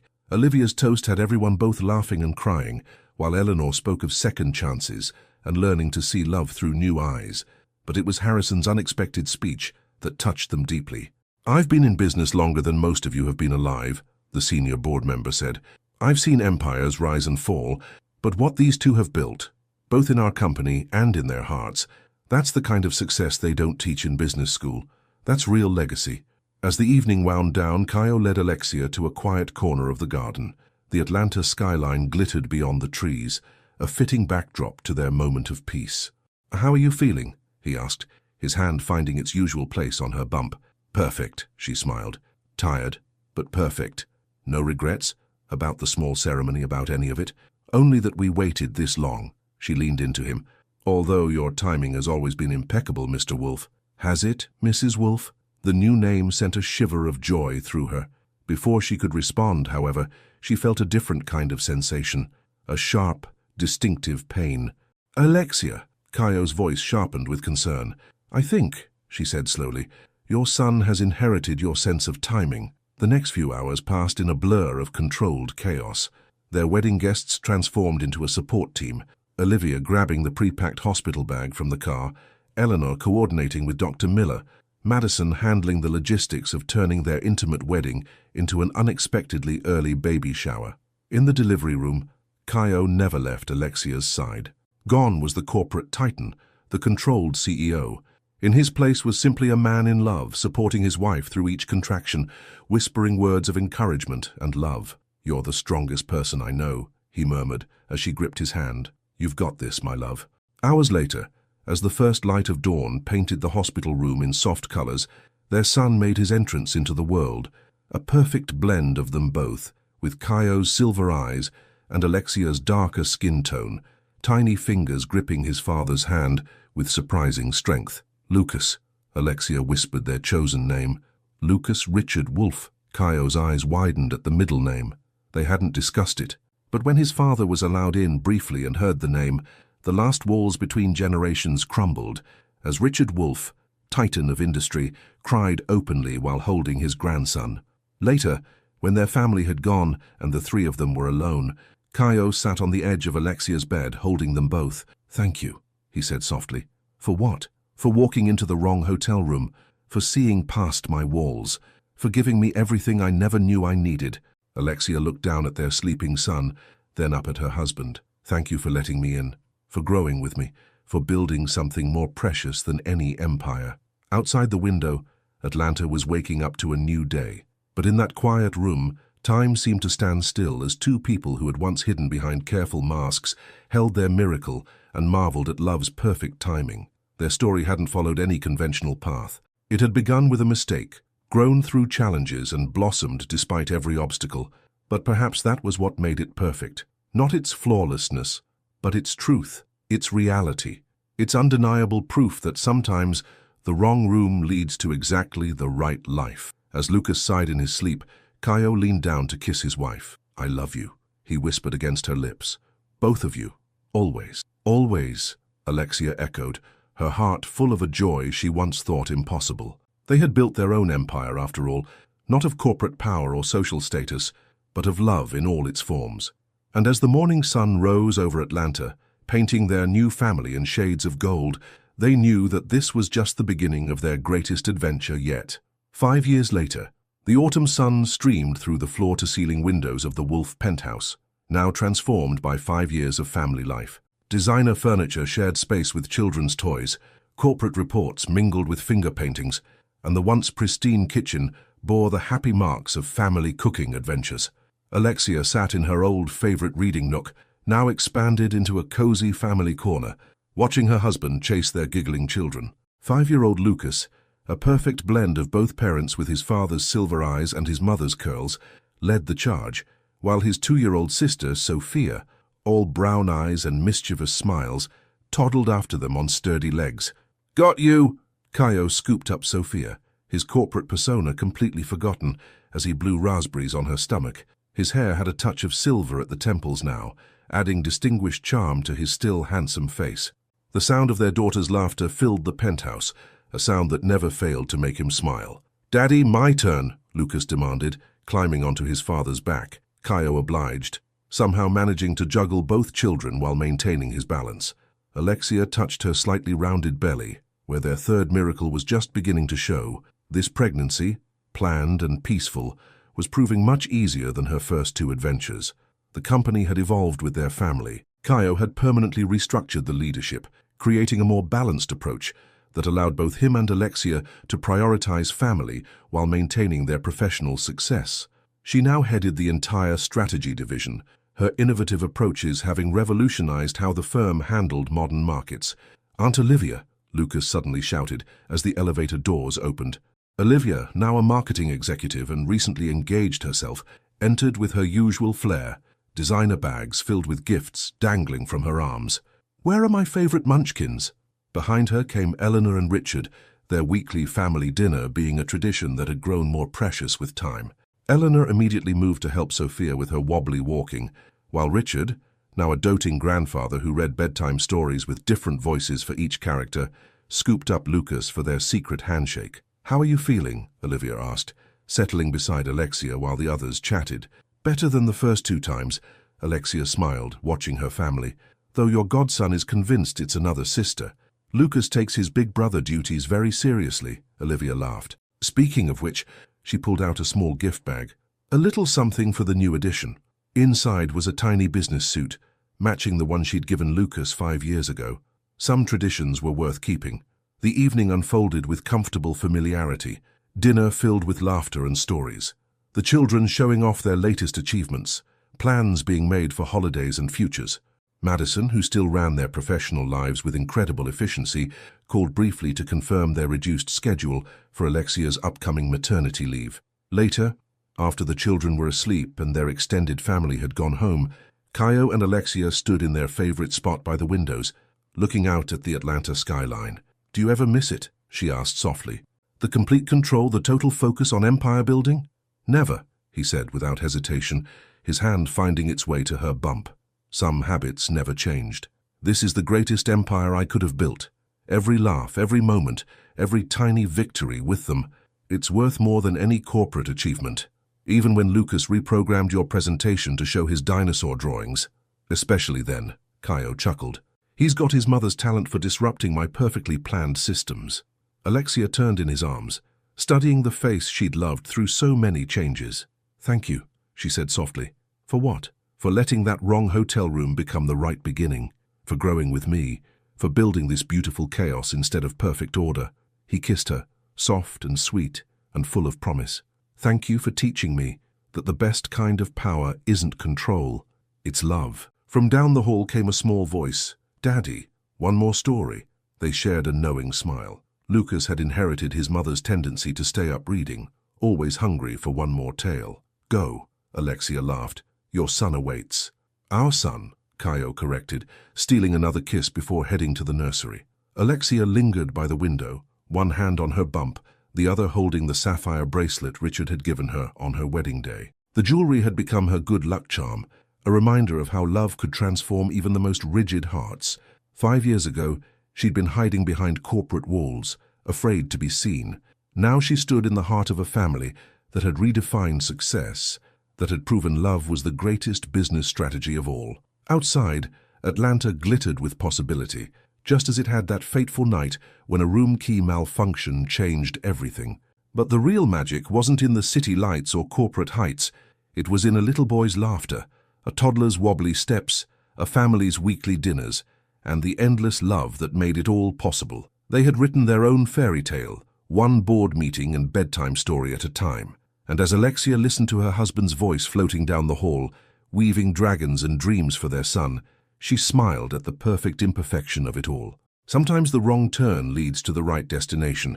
Sometimes the biggest dreams come in the smallest moments, and sometimes, just sometimes, love's perfect timing turns a simple mistake into a lifetime of magic.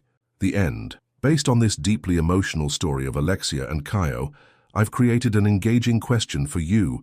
If you were in Alexia's shoes, would you have the courage to defy all social and business expectations for love? Imagine yourself having to choose between maintaining a carefully constructed professional reputation or following your heart, knowing that it could completely change your life. How would you cope with the pressure from Caio's traditional family, the comments at work, and all the changes that unexpected love brings? That moment in the hotel, when she could have simply left the room and avoided this whole transformation in her life, would you have stayed or gone? Your participation in the channel is very important. Please leave your opinion in the comments. Thank you so much for watching until the end. If you enjoyed this story, don't forget to subscribe to the channel, leave a like and comment your thoughts. Your participation is very important to us. See you next time.